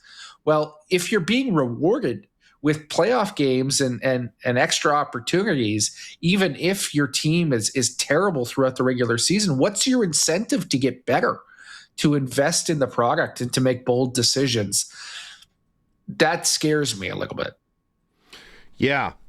Anyways, we'll move on from that nonsense. It just means that Stu can only fix it by delivering that 10th franchise, or better, 11 and 12. I wanted to talk about some of the games around the league. We'll get to the Riders, but the team that you follow as closely as anybody, the BC Lions, going into Winnipeg and getting that victory. And I realize it was not really a thrilling football game, but you have to give BC a lot of credit for making it happen. This quarterback, Caden Salter, I hope I got his name right. His passing stats didn't look spectacular, which is not a surprise. But he was sure a lot of fun to watch, the way he was dipsy-doodling around pass rushers and linebackers. And he's Casey Printer's cousin. Do you see any similar characteristics from, and I realize Casey might be a little before your time, but do you see any similar characteristics between the way he played as BC's quarterback and the way this Caden Salter might be for BC if he gets another chance, assuming Nathan Rourke's not ready to go this week? Well, it does sound like Nathan Rourke will be ready to go this week, coming straight off the practice field in Surrey, where he was taking all the first-team reps this week. But in terms of Caden Salter, I do see some similarities, right? Casey Printers had a huge arm. Caden Salter, I think, has a huge arm as well. Maybe he doesn't look the same part because his frame is so slight, but he's got a cannon. He throws the ball extremely well. It didn't necessarily connect from an accuracy standpoint in his first start, but you see the talent that is there. And then Casey Printers could move and run a little bit. And Caden Salter, I think, is a better runner as a quarterback, but they share that athleticism. And I think there's also a little bit of a shared mentality and energy in terms of the confidence that they bring. Now, hopefully Caden Salter doesn't misstep in some of the ways Casey Printers did in his career in terms of his attitude and not being able to take on the backup role and having his ego get too big. That'll be something that this young man will have to avoid. But the energy that he brought to the Lions and the confidence and the fact that he was taking hold of teammates on the sidelines and saying, hey, we got this. Calm yourselves down. Don't take a bad penalty here because we're in control of this football game. For a rookie, a 23-year-old rookie in his first start in the Canadian Football League, that was immensely impressive to me. So I think Salter has a bright future. He needs to be molded and developed because he's very raw. But I think we saw the start of what could be a very successful career if he embraces it the right way. Yeah, it'd be interesting to see what he learns from Nathan Rourke. He's going to have a chance to learn from him if he hasn't learned some things already. I want to talk around the league a little bit. The Hamilton Ticats losing at home to the Calgary Stampeders. I don't think that was a big surprise to anybody. I give the Cats a lot of credit. They pulled the Miami Dolphins thing where they chose to wear white under the hot sun as the home team. I'm amazed that more teams don't do that. But I guess what jumped out at me a little bit was the benching of Trey Ford when it happened halfway through the second quarter. I guess it was closer to halftime than that. I understand that Trey is very hit and miss, but I don't know that you're getting the full menu from him if you're getting one great game out of him and then one so-so game out of him and then less than a half of football. I don't know about this quick trigger that we're seeing with Trey Ford. I had concerns about that in Edmonton and concerns in Hamilton. What do you think? I'm a little bit in the same boat as you. Now, it can't be dismissed that he was playing poorly in that game, right? 4 of 10 passing is not going to get it done. He was inaccurate. I think there were some poor decisions being made on his behalf. And we've seen that before from Trey Ford. But the reality is, if you're pulling a guy before halftime, you're not giving him a lot of leash and a lot of rope to develop and find his rhythm. And we've seen time and time again with Trey Ford that sometimes he discovers it in the third quarter, in the fourth quarter, and is able to pull a fabulous performance out of something that started out like a stinker. I don't know that Scott Milanovich has that level of patience, though. And I think he wants to find out what he has in that quarterback room. I think he likes Harrison Frost as a prospect. There's a reason why they brought him back, despite the fact that he had organized his release to go to the UFL this offseason. It's because he has some confidence in him being able to run his system, and he hates turnovers. And the reality is that Trey Ford is turnover prone, and that was a bad fumble on a sort of embarrassing hurdle attempt from him in that game. I wish he would have given him more leash in that particular contest, but I don't think that overall it's a bad decision to see what you got from Harrison Frost. Because if that's the direction you're going, if you're not willing to embrace the chaos with Trey Ford, if you're not willing to give him that leash, then he's not the type of guy that you can just put in for a quarter and see if he starts the game hot. Like, he has not responded well to that in the past. If you want somebody who was more stable, even-handed, then maybe see what you have in Harrison. I just find myself rooting for Trey every time he's playing, maybe a little bit because he's Canadian, but more so because I just feel like he is the perfect athlete for the Canadian Football League. And I've even heard Milanovic say the only other quarterback, I think they used this quote on the TSN broadcast, something to the effect, and you can correct me if I'm wrong, of the only other pro football quarterback who can do what he does was Michael Vick. And to me, I just feel like he's the guy. He is a guy the CFL needs, and I just want him to be that guy. And maybe he's not, but you don't really know if you don't try. I think that's what kills me with him. Well, and there is a struggle, right, between coaches wanting to embrace that athleticism because he is so unique and not being willing to necessarily dive in fully with Trey Ford because you're worried that, it's a system that you can't replicate with other quarterbacks, and he's been injured in the past, and what if he turns the ball over? And I think we're existing a Canadian Football League right now that is intensely turnover adverse, almost to their own detriment. Like some of the greatest eras of offensive football in this league had some of the most turnovers, right? They were I know that. I grew up football. loving the league in the early 90s. If I was 9 years old at any other year than 1992, I don't know that I would have loved the CFL the way I do, because that was when, like you said, the gunslingers were turning it over and doing everything else. Listen, before we go, because I know we're tight for time, I wanted to get your thoughts about the Rider Elk rivalry that seems to be redeveloping before our very eyes.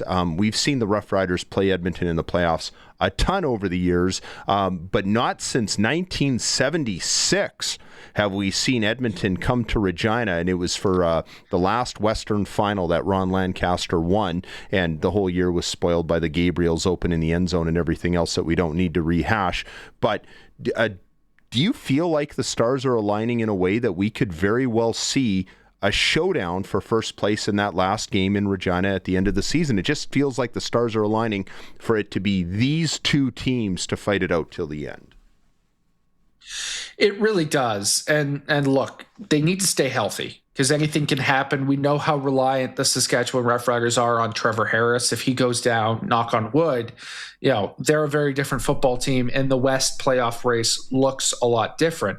But the fact that they were able to split these first two meetings and Saskatchewan was able to even this season series means that this battle should continue for the rest of the year. And they're good teams in the West Division. I don't think you can count anybody out. The BC Lions are still a contender despite the fact that they're 2-5. Calgary looks like a dark horse team, but you cannot argue that these are not the two best teams in the West right now. And the fact that neither of them has complete control of the season series means that we will set ourselves up for potentially something brilliant in week 21. I mean, there's a risk that one of those teams goes on a slide and then it doesn't matter. That would be intensely disappointing because I want to see that for all the marbles and that be for the first round bye. I think that would be the biggest game of the season. It would be must-watch TV across the country. And the last time we would ever see that in a regular season because of Stu's playoff format changes. But I digress. JC, good of you as always to do this for us. I made you do double duty today, so checks in the mail. And we'll read all your stuff at www.3downnation.com. Always happy to help you, Beck. Okay. That is JC Abbott from 3 Down Nation, always one of our favorite people to talk to. I tried to get him off the hook and get John Hodge, but him and the wife are in Newfoundland right now.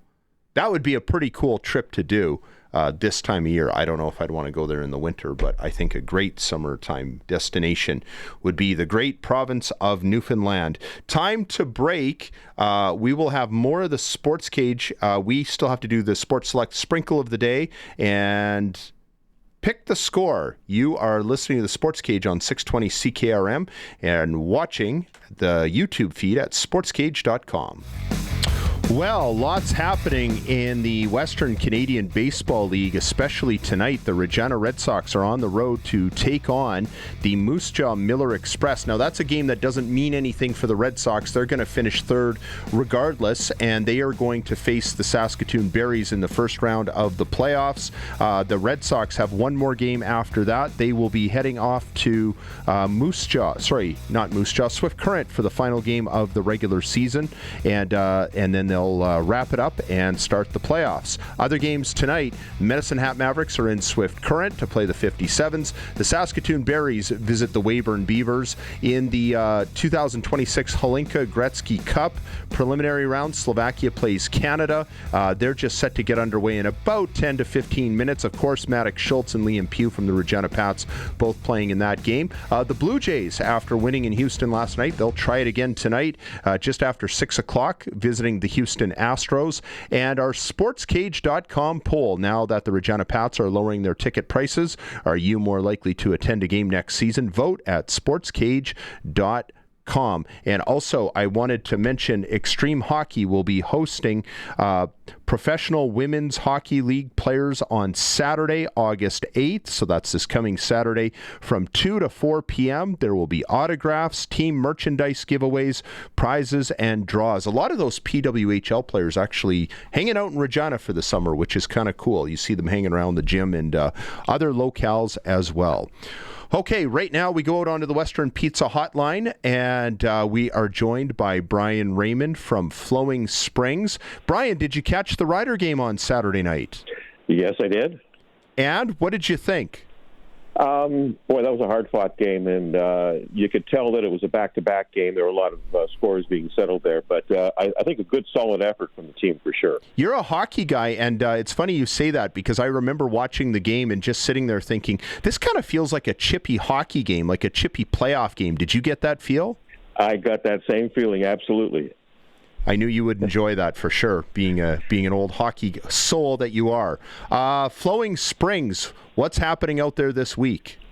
Well, we've got our great specials. Tomorrow's Wednesday, and we have this unbelievable special every Monday and every Wednesday. Seniors, that's people over 60, and ladies, doesn't matter if you're a senior or ladies, only $42 to come out and play the golf course. We have our afternoon or early twilight special at 3 o'clock. It's $40.50. After 6, it's $22.50 to come out and play. And I got to tell you, lately this has become very, very popular. A lot of fathers and sons, fathers and daughters, husbands and wives, boyfriend, girlfriend are coming out in the evening. It's beautiful. Come out and play 9 holes. It's easy to get 9 holes in right now. And the course is in absolutely fantastic shape.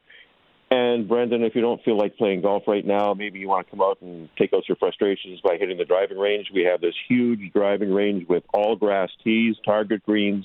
It's a great place to come and work on your golf. That's one of the coolest driving ranges that I've ever seen. I'm not a big golfer, but that's a lot of fun to head out there. And you've been getting some great weather, too. I know it's been a little bit hot some days, but all in all, I think you have to be pretty happy, I would think, with the weather you've been getting this summer out at Flowing Springs. Oh, no question about it. It gets a little warm at times, but you got to remember, people spend thousands of dollars in January to go and experience the same weather. So, come on, folks.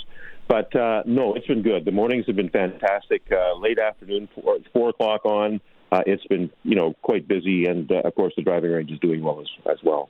Very cool. Okay, find Brian Raymond and the crew out at Flowing Springs Golf Course. Always good to talk to you, and we'll do it again tomorrow. Okay, Brendan, take care. Okay, that is Brian Raymond from Flowing Springs Golf Club. And I've been seeing and hearing about the great shape their greens are in out there. And that's sometimes a challenge for some of the golf courses with some of the heat and some of the dry weather that we've had lately. I just wanted to mention SaskTel Pick the Score. Listeners get 3 chances to call in every Monday, Tuesday, and Wednesday on 620 CKRM, mornings, middays, and the Sports Cage. Pick the score of the next Rider game. That's the Friday night game coming against the Ottawa Red Blacks. The closest guess to the actual score every week will win a $200 SaskTel gift card. Who couldn't use one of those? Just for playing, you automatically win 2 tickets to the next Rider home game, and those haven't been so easy to come by and may not be so easy to come by as we get through the later parts of the summer and into the fall. The 0-7 Ottawa Red Blacks versus the 5-2 Saskatchewan Roughriders. So you can text in your pick for the score at 306-936-6262. I'll read that again. 306-936-6262. Make sure you leave your name so I can actually put you in. And those tickets are for this game, this Friday's game. So just add your name. We don't want to have to chase you down to find out what your name is when you text in that score. Okay, very cool.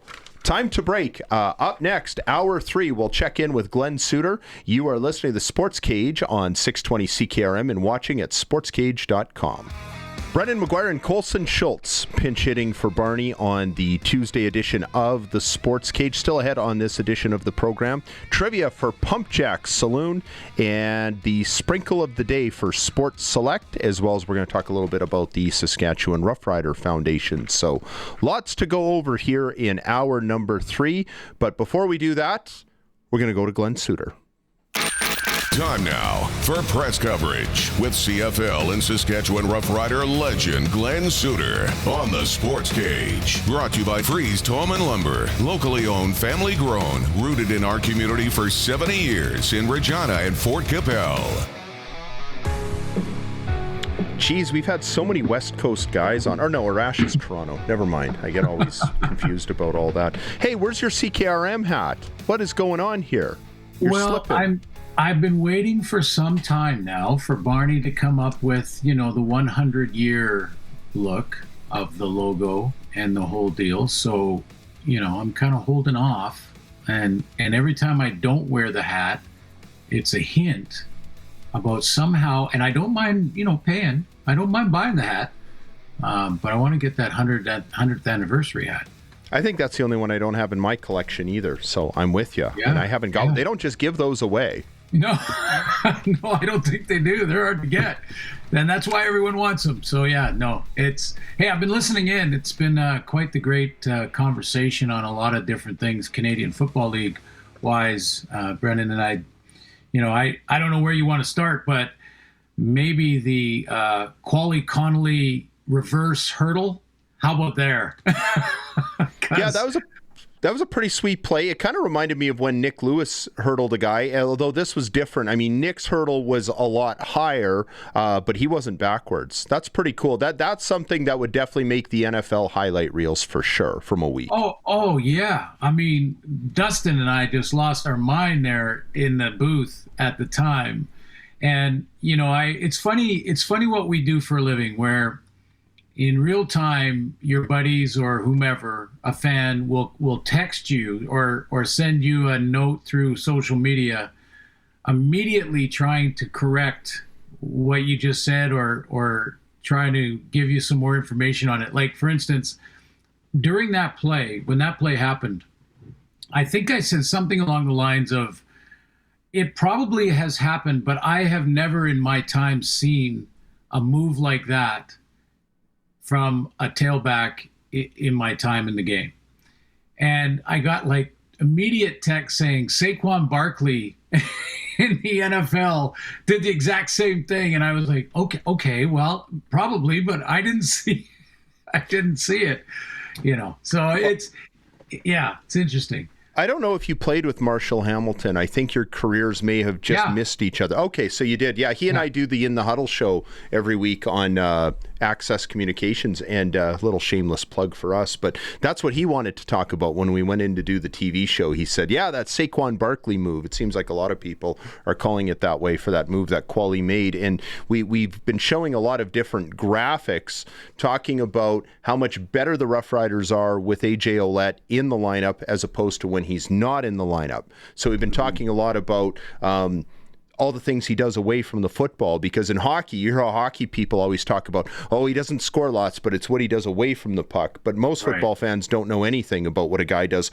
away from the football, and it's a big reason why a lot of defenders don't get the credit that they necessarily deserve. I feel like with Conley, he's coming along and they seem to be encouraged about the blocking that he's doing, but that makes a big difference, doesn't it? Especially O-linemen. They notice which running backs are helping out that way and which are not.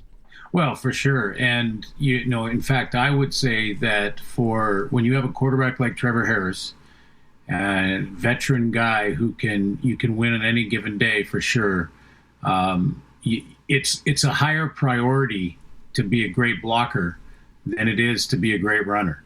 So if you can run the ball better than anybody but can't block, you're not making the lineup. It's just simple as that.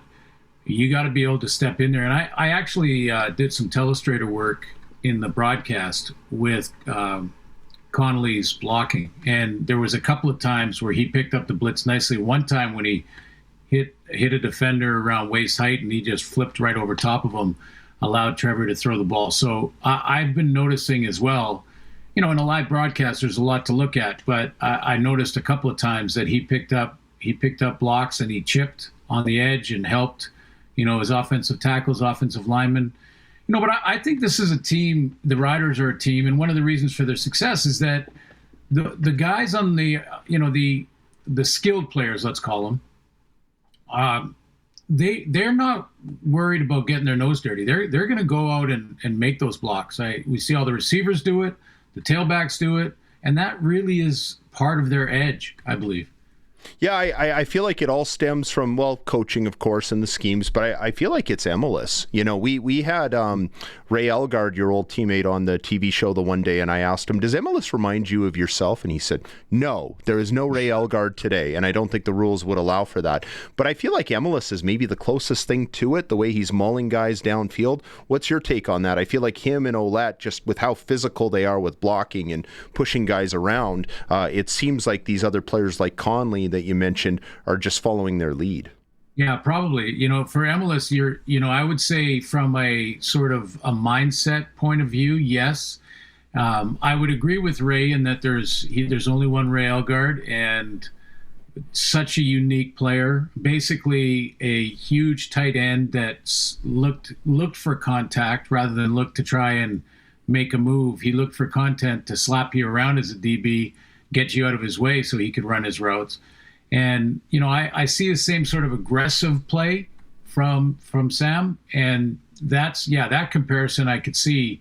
Very different body types, obviously, different types of route runners, all those kind of things. But he loves to go out there and find somebody to block, and he'll make sure he maintains those blocks.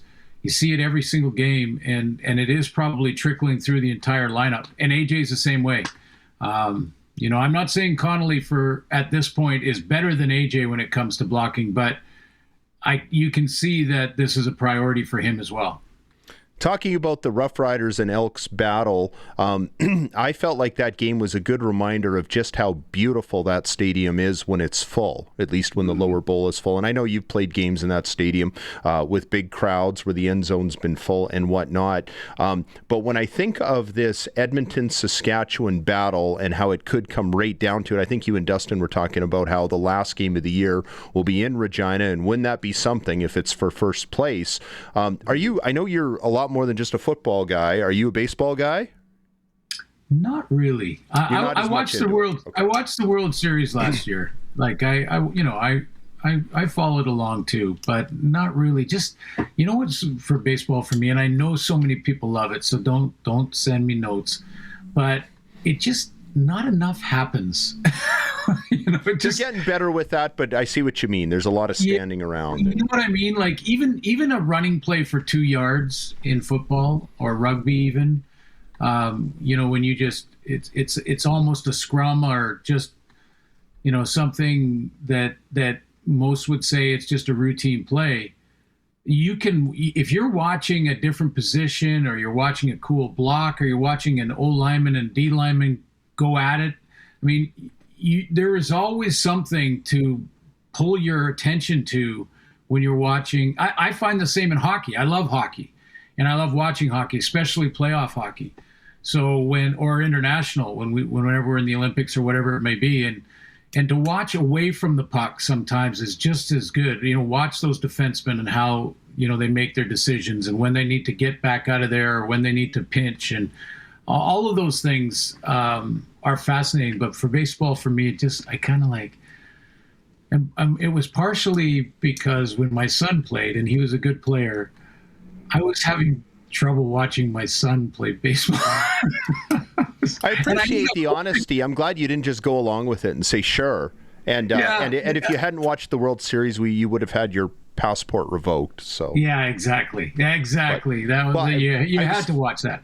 I was just going to make the point that I am a big baseball fan, and I remember I still have trouble with the wild card. And I remember when the Blue Jays won their World Series 92-93, there was no wild card. That was the last 2 years with no wild card. That same season, Barry Bonds signed with the San Francisco Giants, and they had a massive lead after the All-Star break for the National League West, and he was taunting some of the Atlanta Braves players at the All-Star game about how you're done, your run is over. And the Braves came storming back and won 104 ball games by the time it was all said and done. And they sent the Giants home, who ended up with 103 wins. And the Giants absolutely should have been in the playoffs, but I just thought it was such a great story, not because I like or dislike Barry Bonds, but because it showed that you have to fight right till the end and that the regular season really matters. And many people look back at that and call it the last great pennant race, because we don't really have pennant races anymore in baseball. And I feel like we're maybe seeing the same thing in the CFL West division this year, because the home team in the West Final has won 10 of the last 11. Mm-hmm. And this is the last year that finishing first puts you right in the West Final at home. And I feel like that if it does come down to that last regular season game, that will be the most meaningful regular season game the CFL will see for quite a long time because of the changes to the playoff format. I'd be curious to hear your thoughts on that. Yeah, there's no question this year that if it comes down to first place in the division in that final week, and I believe it's the final game of the season. I think so. Yep. Yeah, it's the last game of the year. So regular season game. So yeah, if it comes down to it, you're basically watching, probably, and I don't want to look past Calgary or even BC in this case, but you're looking at the preview of a playoff game. You're looking at first place in that bye. It's going to be massive. It's almost like the same importance of a playoff game when you look at our format currently. And I've been listening a lot to the conversation about the playoff format changing. And I know I've taken a bunch of heat about sort of being on the fence, that I am sort of wait and see on some of these changes, because I've heard and I see some of the changes this year, and I look at them and say, I like them. There's a few that I like. Now, if you were just dead set against all of these all the way from the very beginning, then you're not going to like this explanation or this discussion on it, because I was in a position to say, from what I'm hearing from some board of governors and people in the league, is that the game is great, but we need to be better, and we need to keep evolving, and we need to keep finding new ways to increase the entertainment value. And so whether you agree with them or not, I want to go in with an open mind. And that's what I've been saying for a long time. Okay, there's some that I'm not crazy about from the outside looking in. And there were some that I thought, hey, this might look good, like the Rouge rule. I think the Rouge rule change is outstanding. I like this overtime 2-point shootout if you don't have a winner after 2 tries. I think the 2-point shootout is going to be real cool to watch. And if it comes down to a playoff game and a 2-point shootout, I mean, that's going to be pretty exciting, edge of your seat stuff. So I've been trying to keep that open mind, take a look at these changes and say, where could this go? What's the trickle down that we're not seeing? And that could turn out to be negative, to your point about the playoff change. But when I look at it from a TV point of view, we get more playoff games under the new format. Not necessarily TSN, because there's another network involved and all those things, but you know what I mean? There's more playoff games to put on TV. So that, to me, thank you, Coulson. That's exactly part of it. But the other part of it is, there is nothing more intense to me than watching NHL playoff time, especially that first round. But NHL playoffs, to me, is must-watch TV, especially when there's a Canadian team in it. All our teams are Canadian, and there'll be more playoff games. That is a good thing from a TV entertainment perspective. Now, the competitive thing and one team not making it, Barney and I and Sharky are calling it the loser team. From now on, moving forward, the loser team, there'll only be one of them that doesn't make it. And you don't want to be in that position. And it may feel a little ugly to say, the 2-16 Ottawa Red Blacks made the playoffs. That would be a little tough. But let me ask you this, Brendan, and maybe Coulson can weigh in too because of his age group. And, we're talking about a younger demographic here. In this world of must-see right now, forget about that headline yesterday because there's a new headline today, phone scrolling and all of that stuff. Will the downside of one team not making the playoffs be forgotten in about 10 hours, and the fact that there are more teams in the playoffs and more playoff games be the next thing that most people are talking about? And I don't know the answer to that, but I'm throwing it out there. I think that the only thing that the NFL beats us on, and I say us as the CFL, because I look at the two countries, Canada and the US, one is much bigger and more powerful, but bigger does not necessarily mean better. And I feel like the CFL, the NFL is a microcosm of that. And the one area, the only area that the NFL really beats us at is they have such an inventory smorgasbord of games to offer when you tune in and you can flip around. And I think this playoff thing will help with that. I don't like it myself, but I do see the upside to it. And most people have short attention spans and really aren't all that analytical. So my view on it is I think it'll be forgotten by most people. I don't think most people are going to care once the games get going, and will probably prefer how it is. As a fan, I'm open-minded enough that I'm going to give it a chance because I have no other choice. And it's not so bad that I'm going to stop loving the CFL because all of a sudden there's 8 teams in the playoffs instead of 6. And by the way, I have a name for the age demographic of Coulson. What are you guys called? You're not millennials, are you? What are you? I'm in a weird middle ground, actually. Okay. I'm one of the splitters where I'm either millennial or Gen Z. I'm between millennial and something else, and I refuse to be part of any demographic. I call them young punks, but go ahead, Coulson. I just turned 29, so I don't know if I'm still a young punk, but I'm very curious to see with the playoffs. I do think it's amusing to have the one team miss. Hopefully we have a 10th team pretty soon, so it's not just the one team. But I do think it also makes, because of the way they structured it, it's not just 8 teams in the playoffs. It's 1 and 2 in your division get their spots. Yes. And then I think that makes it interesting, because if you're 3rd in your division now, that makes it rough for you, right? So I think that will make it interesting. And yeah, I had a couple things I also wanted to hop in on. The Edmonton and Rough Rider game in week 21 is technically the last game because Ottawa and Hamilton is also playing at the same time, so we'll just call it the last game because that game won't matter at all. Like, the 2 opposite sides of the spectrum right there. Like, how did we plan that? Well, that's okay. We can steal the thunder, and I like the fact that some of the games overlap. I think it means it creates, like we said, that flipping experience. I remember one day there was Canada West playoff action, and my wife and I are flipping from that to CFL, and she said, this is kind of like an NFL viewing thing. So I think the long-term future is to get to like 12 teams and partner and maybe pull some of these college games and make it part of Red Zone TV or whatever it is. And that's a nice segue. What I wanted to wrap on, Glenn, was I've been meaning for a while to talk to you about the TSN production. And what I mean by that is, as we know, TSN became the exclusive provider in 2008. And certainly at the very beginning, it was like a breath of fresh air with how much enthusiasm they were showing. And, Brian Williams' interviews had been good with CBC, and then I felt like it was more interrogating and whatever.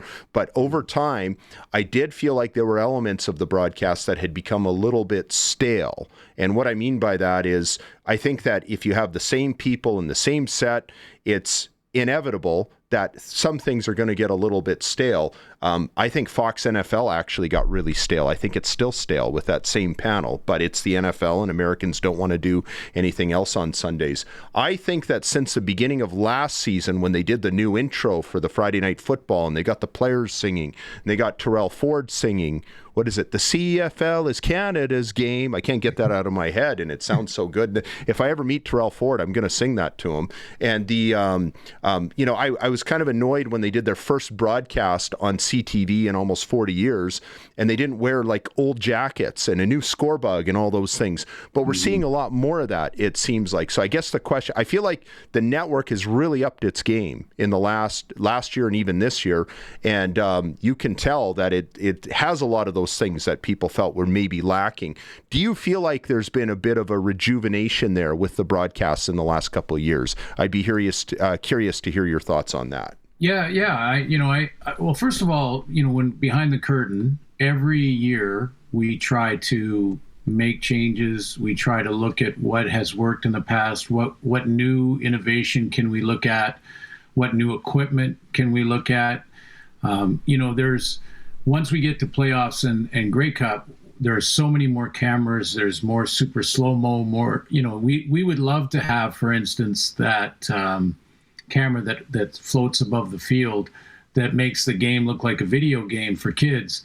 We would like to have that in every single game, but then you start to get into the cost versus, what you're getting out of it. And those are meetings that I'm not invited to, but, every year we have these meetings, Brendan, and we're always trying to find new ways to innovate. And, but I'll digress a bit here, because in our break for the Lightning between the two teams, Dustin and I went into a discussion on MOP candidates right now, and Trevor Harris was one of them.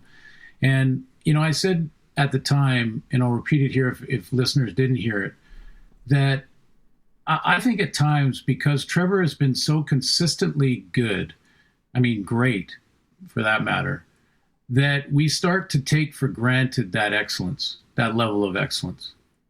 And I think there's got to be a line between, yes, innovate, but let's not. And I'm not.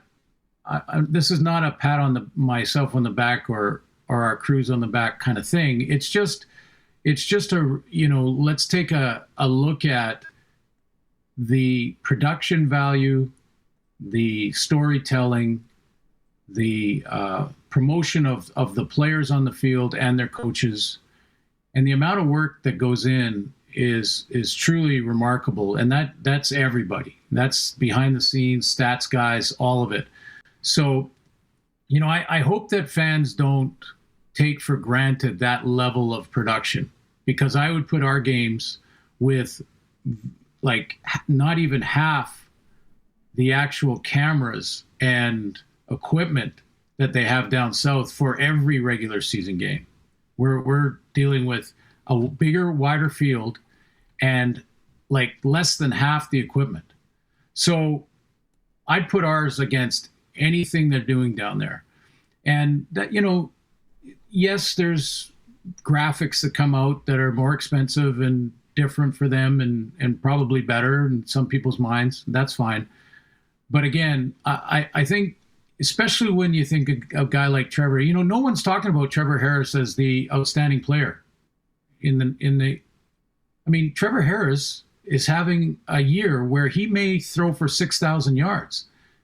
And he's got his Grey Cup champion team, which, by the way, puts a target on you every single game you play in the following year.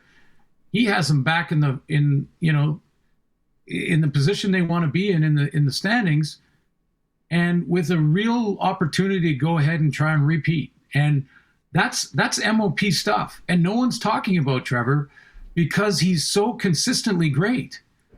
And when you're consistently great, don't take it for granted, because once you lose those people down the road that made it that great, you will see the drop-off. That's how teams lose. They take for granted the talent that they have, and they say, you know what, we can replace him with rookie A, B, C, or D over here, and we'll be just as good and we'll be spending less money. Well, maybe, but you know what probably happens? You're not as good, he's not as good, or he takes 5 years to get as good, and you notice immediately because you're losing games. So, I look at TV in a lot of the same way. Any business this applies to, it really does. Taking for granted excellence in your employees is a true way to fail as a business.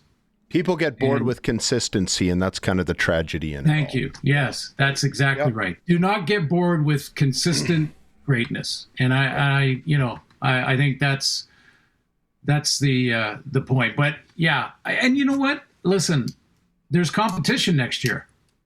I was just going to ask you about that. Are you excited about that? Because maybe it'll be nice to see, hey, this is what they did. Maybe they did this better than us, but we did this better than them. And maybe the people whining about us weren't right after all. And you know what? This is a good opportunity because they did this. Now we're going to, you know what? We're going to beat them because we're going to do this differently now. And what we're going to do is better than what they're wound. You know, like it's kind of fun to have that measuring stick, isn't it? Brendan, I love it. You know, I love it. I don't like losing 20 games that our networks can lose, or 23 game, whatever it is, the total. Every Saturday night they'll do a game at the Zone. So, but I love it, honestly. I mean, competition is going to push everybody. And I think I look at it as a bit of a challenge too. I go back and look at a whole bunch of my taped games to self-scout and say, how can I get better? Because there is someone coming along, and let's show them how good we can do it.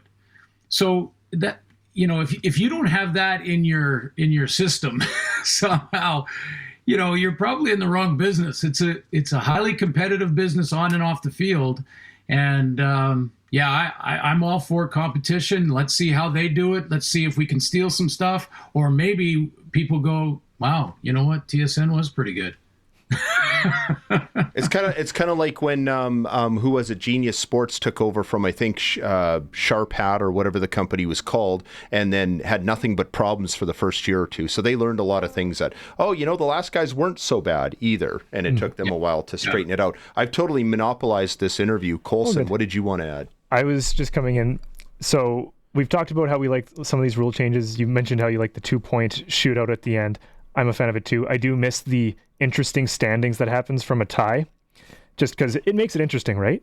But I did learn in our weather delay, there is still like a 1% chance of a tie happening, because if it's the last time two teams meet, and the weather cancels the game, and the score is not wide enough, they are given a tie. So just so you know, ties aren't completely dead in the CFL. So how close does the score have to be for them to call it a draw because of a weather delay? It depends on when in the game it happens. Like if it's after the third quarter, in the fourth quarter, and you're in the lead, you pretty much just win it. If it's earlier in the game, depending on how big the lead is, they will just award a team a win.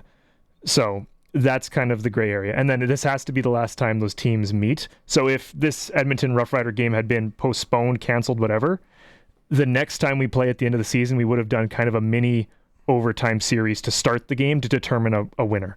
So that's condensing a lot of weird rules for you. If you really want to go figure it out, go look at the CFL website. But I was just really happy. Like, wait, the tie is not completely dead. There is a small opportunity. So well, and I would say, Colson, that it's not completely dead. And with all of those caveats you talked about that have to happen for it to happen, I would say, you know, that's a long, long shot normally. But with what's going on in our country with smoke, and the cancellation of games for that, and postponement of games for that, lightning in the area with the difference in climate and all of those things. So it's probably more likely than you think.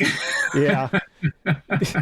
Well, just remember today, if it does happen, that's all I'm saying. But yeah. There you go. Yeah. That's just all totally above my pay grade, but it means it'll probably happen before the season is out. Suits, great job as always. We'll talk to you again later this week. Great. Thanks, guys. Appreciate it. Okay. And that is press coverage with Glen Suitor. And we always enjoy our chats with him. And I suspect he may be in Regina, although I didn't ask him for the game on Friday night.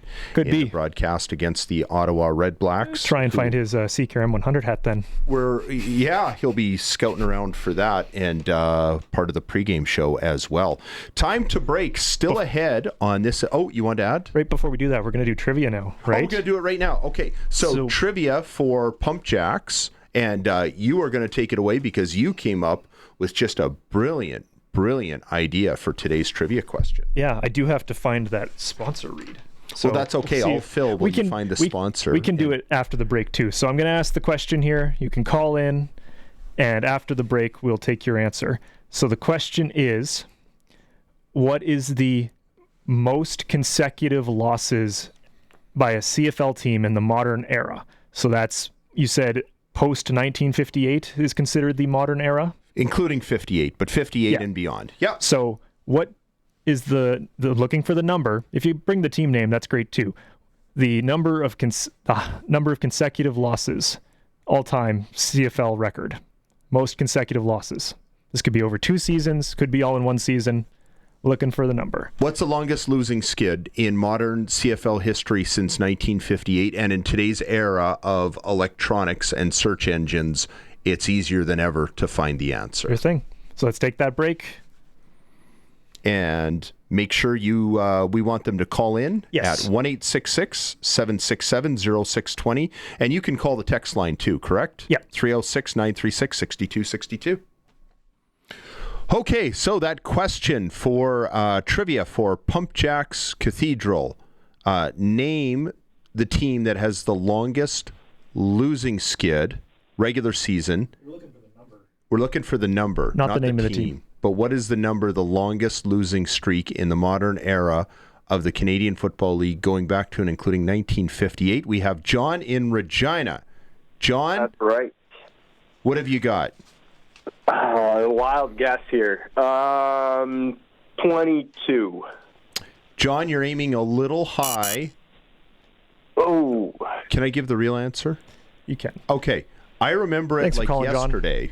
Yep. The Shreveport Pirates, and I didn't know this till Colson told me, of 1994 started their existence at 0-14. That is the record and remains the record. And that wasn't even spread over multiple years. That was in 1 year. And what was even more embarrassing, they didn't have to dress any Canadians. They were allowed a full American lineup, and they still started 0-14. It happens to the best of us, right? Yeah, I want to shout out CFL Stats Geek, who's on Instagram, and X, who posted that one, because what's relevant, why this is relevant, is because the Ottawa Red Blacks, who are currently 0-7, are actually 0 for their last 13, which means they're 1 loss away from tying that record. I'm surprised that we haven't had longer streaks. Like, I'm not surprised that nobody's gone 0-18 before. Now, I'm surprised with that too in 1 season. But we have had longer streaks technically. It's just, this is the modern CFL, right? So the caveat of CFL Stats Geek's list here is that the Interprovincial Rugby Football Union has 2 teams on this list. So that's the precursor to the CFL, right? The Hamilton Wildcats between 1948 and 1949 had 16 consecutive losses. And the, Ottawa Senator Rough Riders in 1928 to 1932 had 25 consecutive losses. Then we hop over to U Sports for number 2 with a very recent, the University of Toronto Blues from 2001 to 2008. I don't know if you're familiar, but they lost 49 straight. They're really bad. I think York is really bad too, and that's what's so great. Like, we do the University of Regina Ram games here on 620 CKRM. I get to do them for another year. It's my 3rd year behind the mic. Really excited about that. Season opens on the first Friday in September in Edmonton. But anyways, I digress. We have great competitive balance in Canada West with all 6 teams.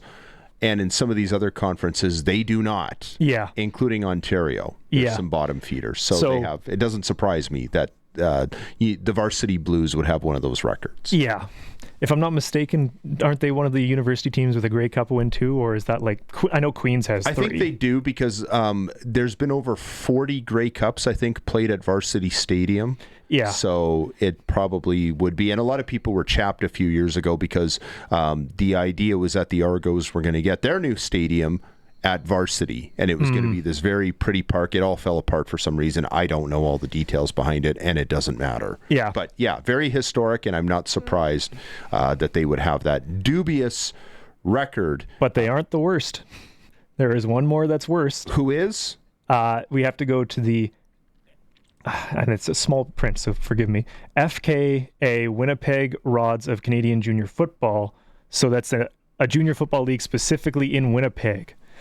And so the St. James Rods Football Club from 1979 to 1985 had 51 consecutive losses. Probably why they don't exist anymore. Good chance. So, yeah.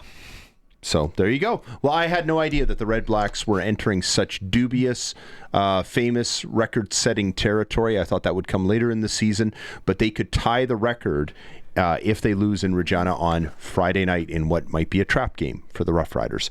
Who knows? Do you have your sprinkle of the day picked out? Because I don't. Well, Arash brought it up earlier, actually, the one that I like, because last week he mentioned it. It might have actually been somebody else, but someone mentioned last week that on Sprinkle of the Day, if you're looking at futures, the Grey Cup odds, Montreal, Sask, the Elks are at the top. That's not too surprising there. But BC last week, I think it was, or the week before, they were paying 12-1. Since then, they're paying 22-1. I'm not saying I want BC to win the Grey Cup, but of teams that potentially could win the Grey Cup, that's really long odds and really great value. Especially if Rourke is healthy and coming back. Yeah, and if that news comes out tomorrow or tomorrow's Wednesday, right? Yeah, so if that news comes out tomorrow or Thursday, this line is going to change. So this might be the day to do it. Exactly. Winnipeg's paying 18-1, Toronto's paying 7-1. Not too interested in those because I don't think Winnipeg's got anything together anymore, and I just don't like Toronto. And a lot of them are more narrow, including Saskatchewan, which is 4.25-1, and the Alouettes are the biggest favorite at 2.45-1. But I'm with you, yeah, because the only two teams paying out worse odds to win the Grey Cup would be Hamilton and Ottawa, and I don't like either one of their chances. Hamilton might not be a bad buy, because if they've got a healthy Bo Levi Mitchell... Yeah, if they can keep in the playoffs and he comes back. At 35-1. Yeah, that one's pushing it a bit just on plausibility, I would say, just for my taste. So maybe, I am not a gambler, though. Well, that's Barney. Me neither, but Sports Select, I feel like if there's ethical gambling, I think it's Sports Select as much as anybody. And so your sprinkle of the day is BC to win the Grey Cup at 22-1 odds. Yep. Mine is Hamilton to win the Grey Cup at 35-1 odds. Your $5 wager would pay out $110, and mine would pay out $175. Yeah, I can write that in our book if you want, and we'll check back in at the Grey Cup to see who was right. Somebody's going to have to record that somewhere, because otherwise I'm going to forget it. I can do that. Okay. Sprinkle of the Day brought to you by Sports Select. Simple, make your picks online, generate your QR code, lock in your bet at your local Lotto Spot retailer. Every bet is 100% legal with a chance of winning cash in hand. Sports Select, when you're ready to play, bet on the original. Must be 18 plus to play, and play responsibly. The most important part. Great job, Mr. Voice. You just nailed that. Thanks. Okay. All right. We're going to take one more break, and then we will come back to wrap. You are listening to the Sports Cage on 620 CKRM and watching at sportscage.com. Got that Steelcraft Door song in my head. Coming up tonight, Western Canadian Baseball League, 3 games happening. The Regina Red Sox are visiting the Moose Jaw Miller Express, up 7:05 opening pitch. Of course, the Red Sox will open the playoffs later on this week against the Saskatoon Berries. They will finish third, trying to get a little bit closer to the 500 mark, although they will finish below with a losing record. Medicine Hat Mavericks visiting the Swift Current 57s. That's also a 7:05 opening pitch. 57's not going to the postseason. The Mavericks will end up in that number 4 spot. Maybe that depends on whether or not they can get one more win or not. The Weyburn Beavers, who host the Saskatoon Berries tonight at 7:05, still have a chance to catch Medicine Hat and grab that number 4 spot. Whoever finishes 4th will play Moose Jaw, the number 1 seed, in the first round. I know it's all very confusing, but the season is almost over.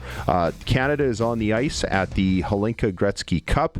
Right now playing Slovakia. They're probably around the end of the first period. Liam Pugh and Maddox Schultz from the Regina Pats playing for Team Canada. And the Blue Jays will get underway in about 20 minutes' time against the Houston Astros for the second game of their series. And now that the Regina Pats are lowering their ticket prices, are you more likely to attend a game next season? Vote at SportsCage.com. That is the SportsCage.com poll, and that is the ticker for this Tuesday. I had to think about that for a second. Forgot about the holiday Monday on the program. Brendan McGuire and Colson Schultz with you.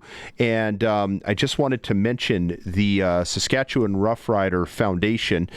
We do a lot of stuff here at Harvard Media, partnering with them. They have plenty of exclusive getaways and experiences up for grabs. There's a new early bird prize to be won every game. Buy your tickets online at riders5050.ca. The current early bird prize up for grabs, a Rocky Mountaineer for two. The package includes flight from Saskatoon to Vancouver, then the return flight from Edmonton.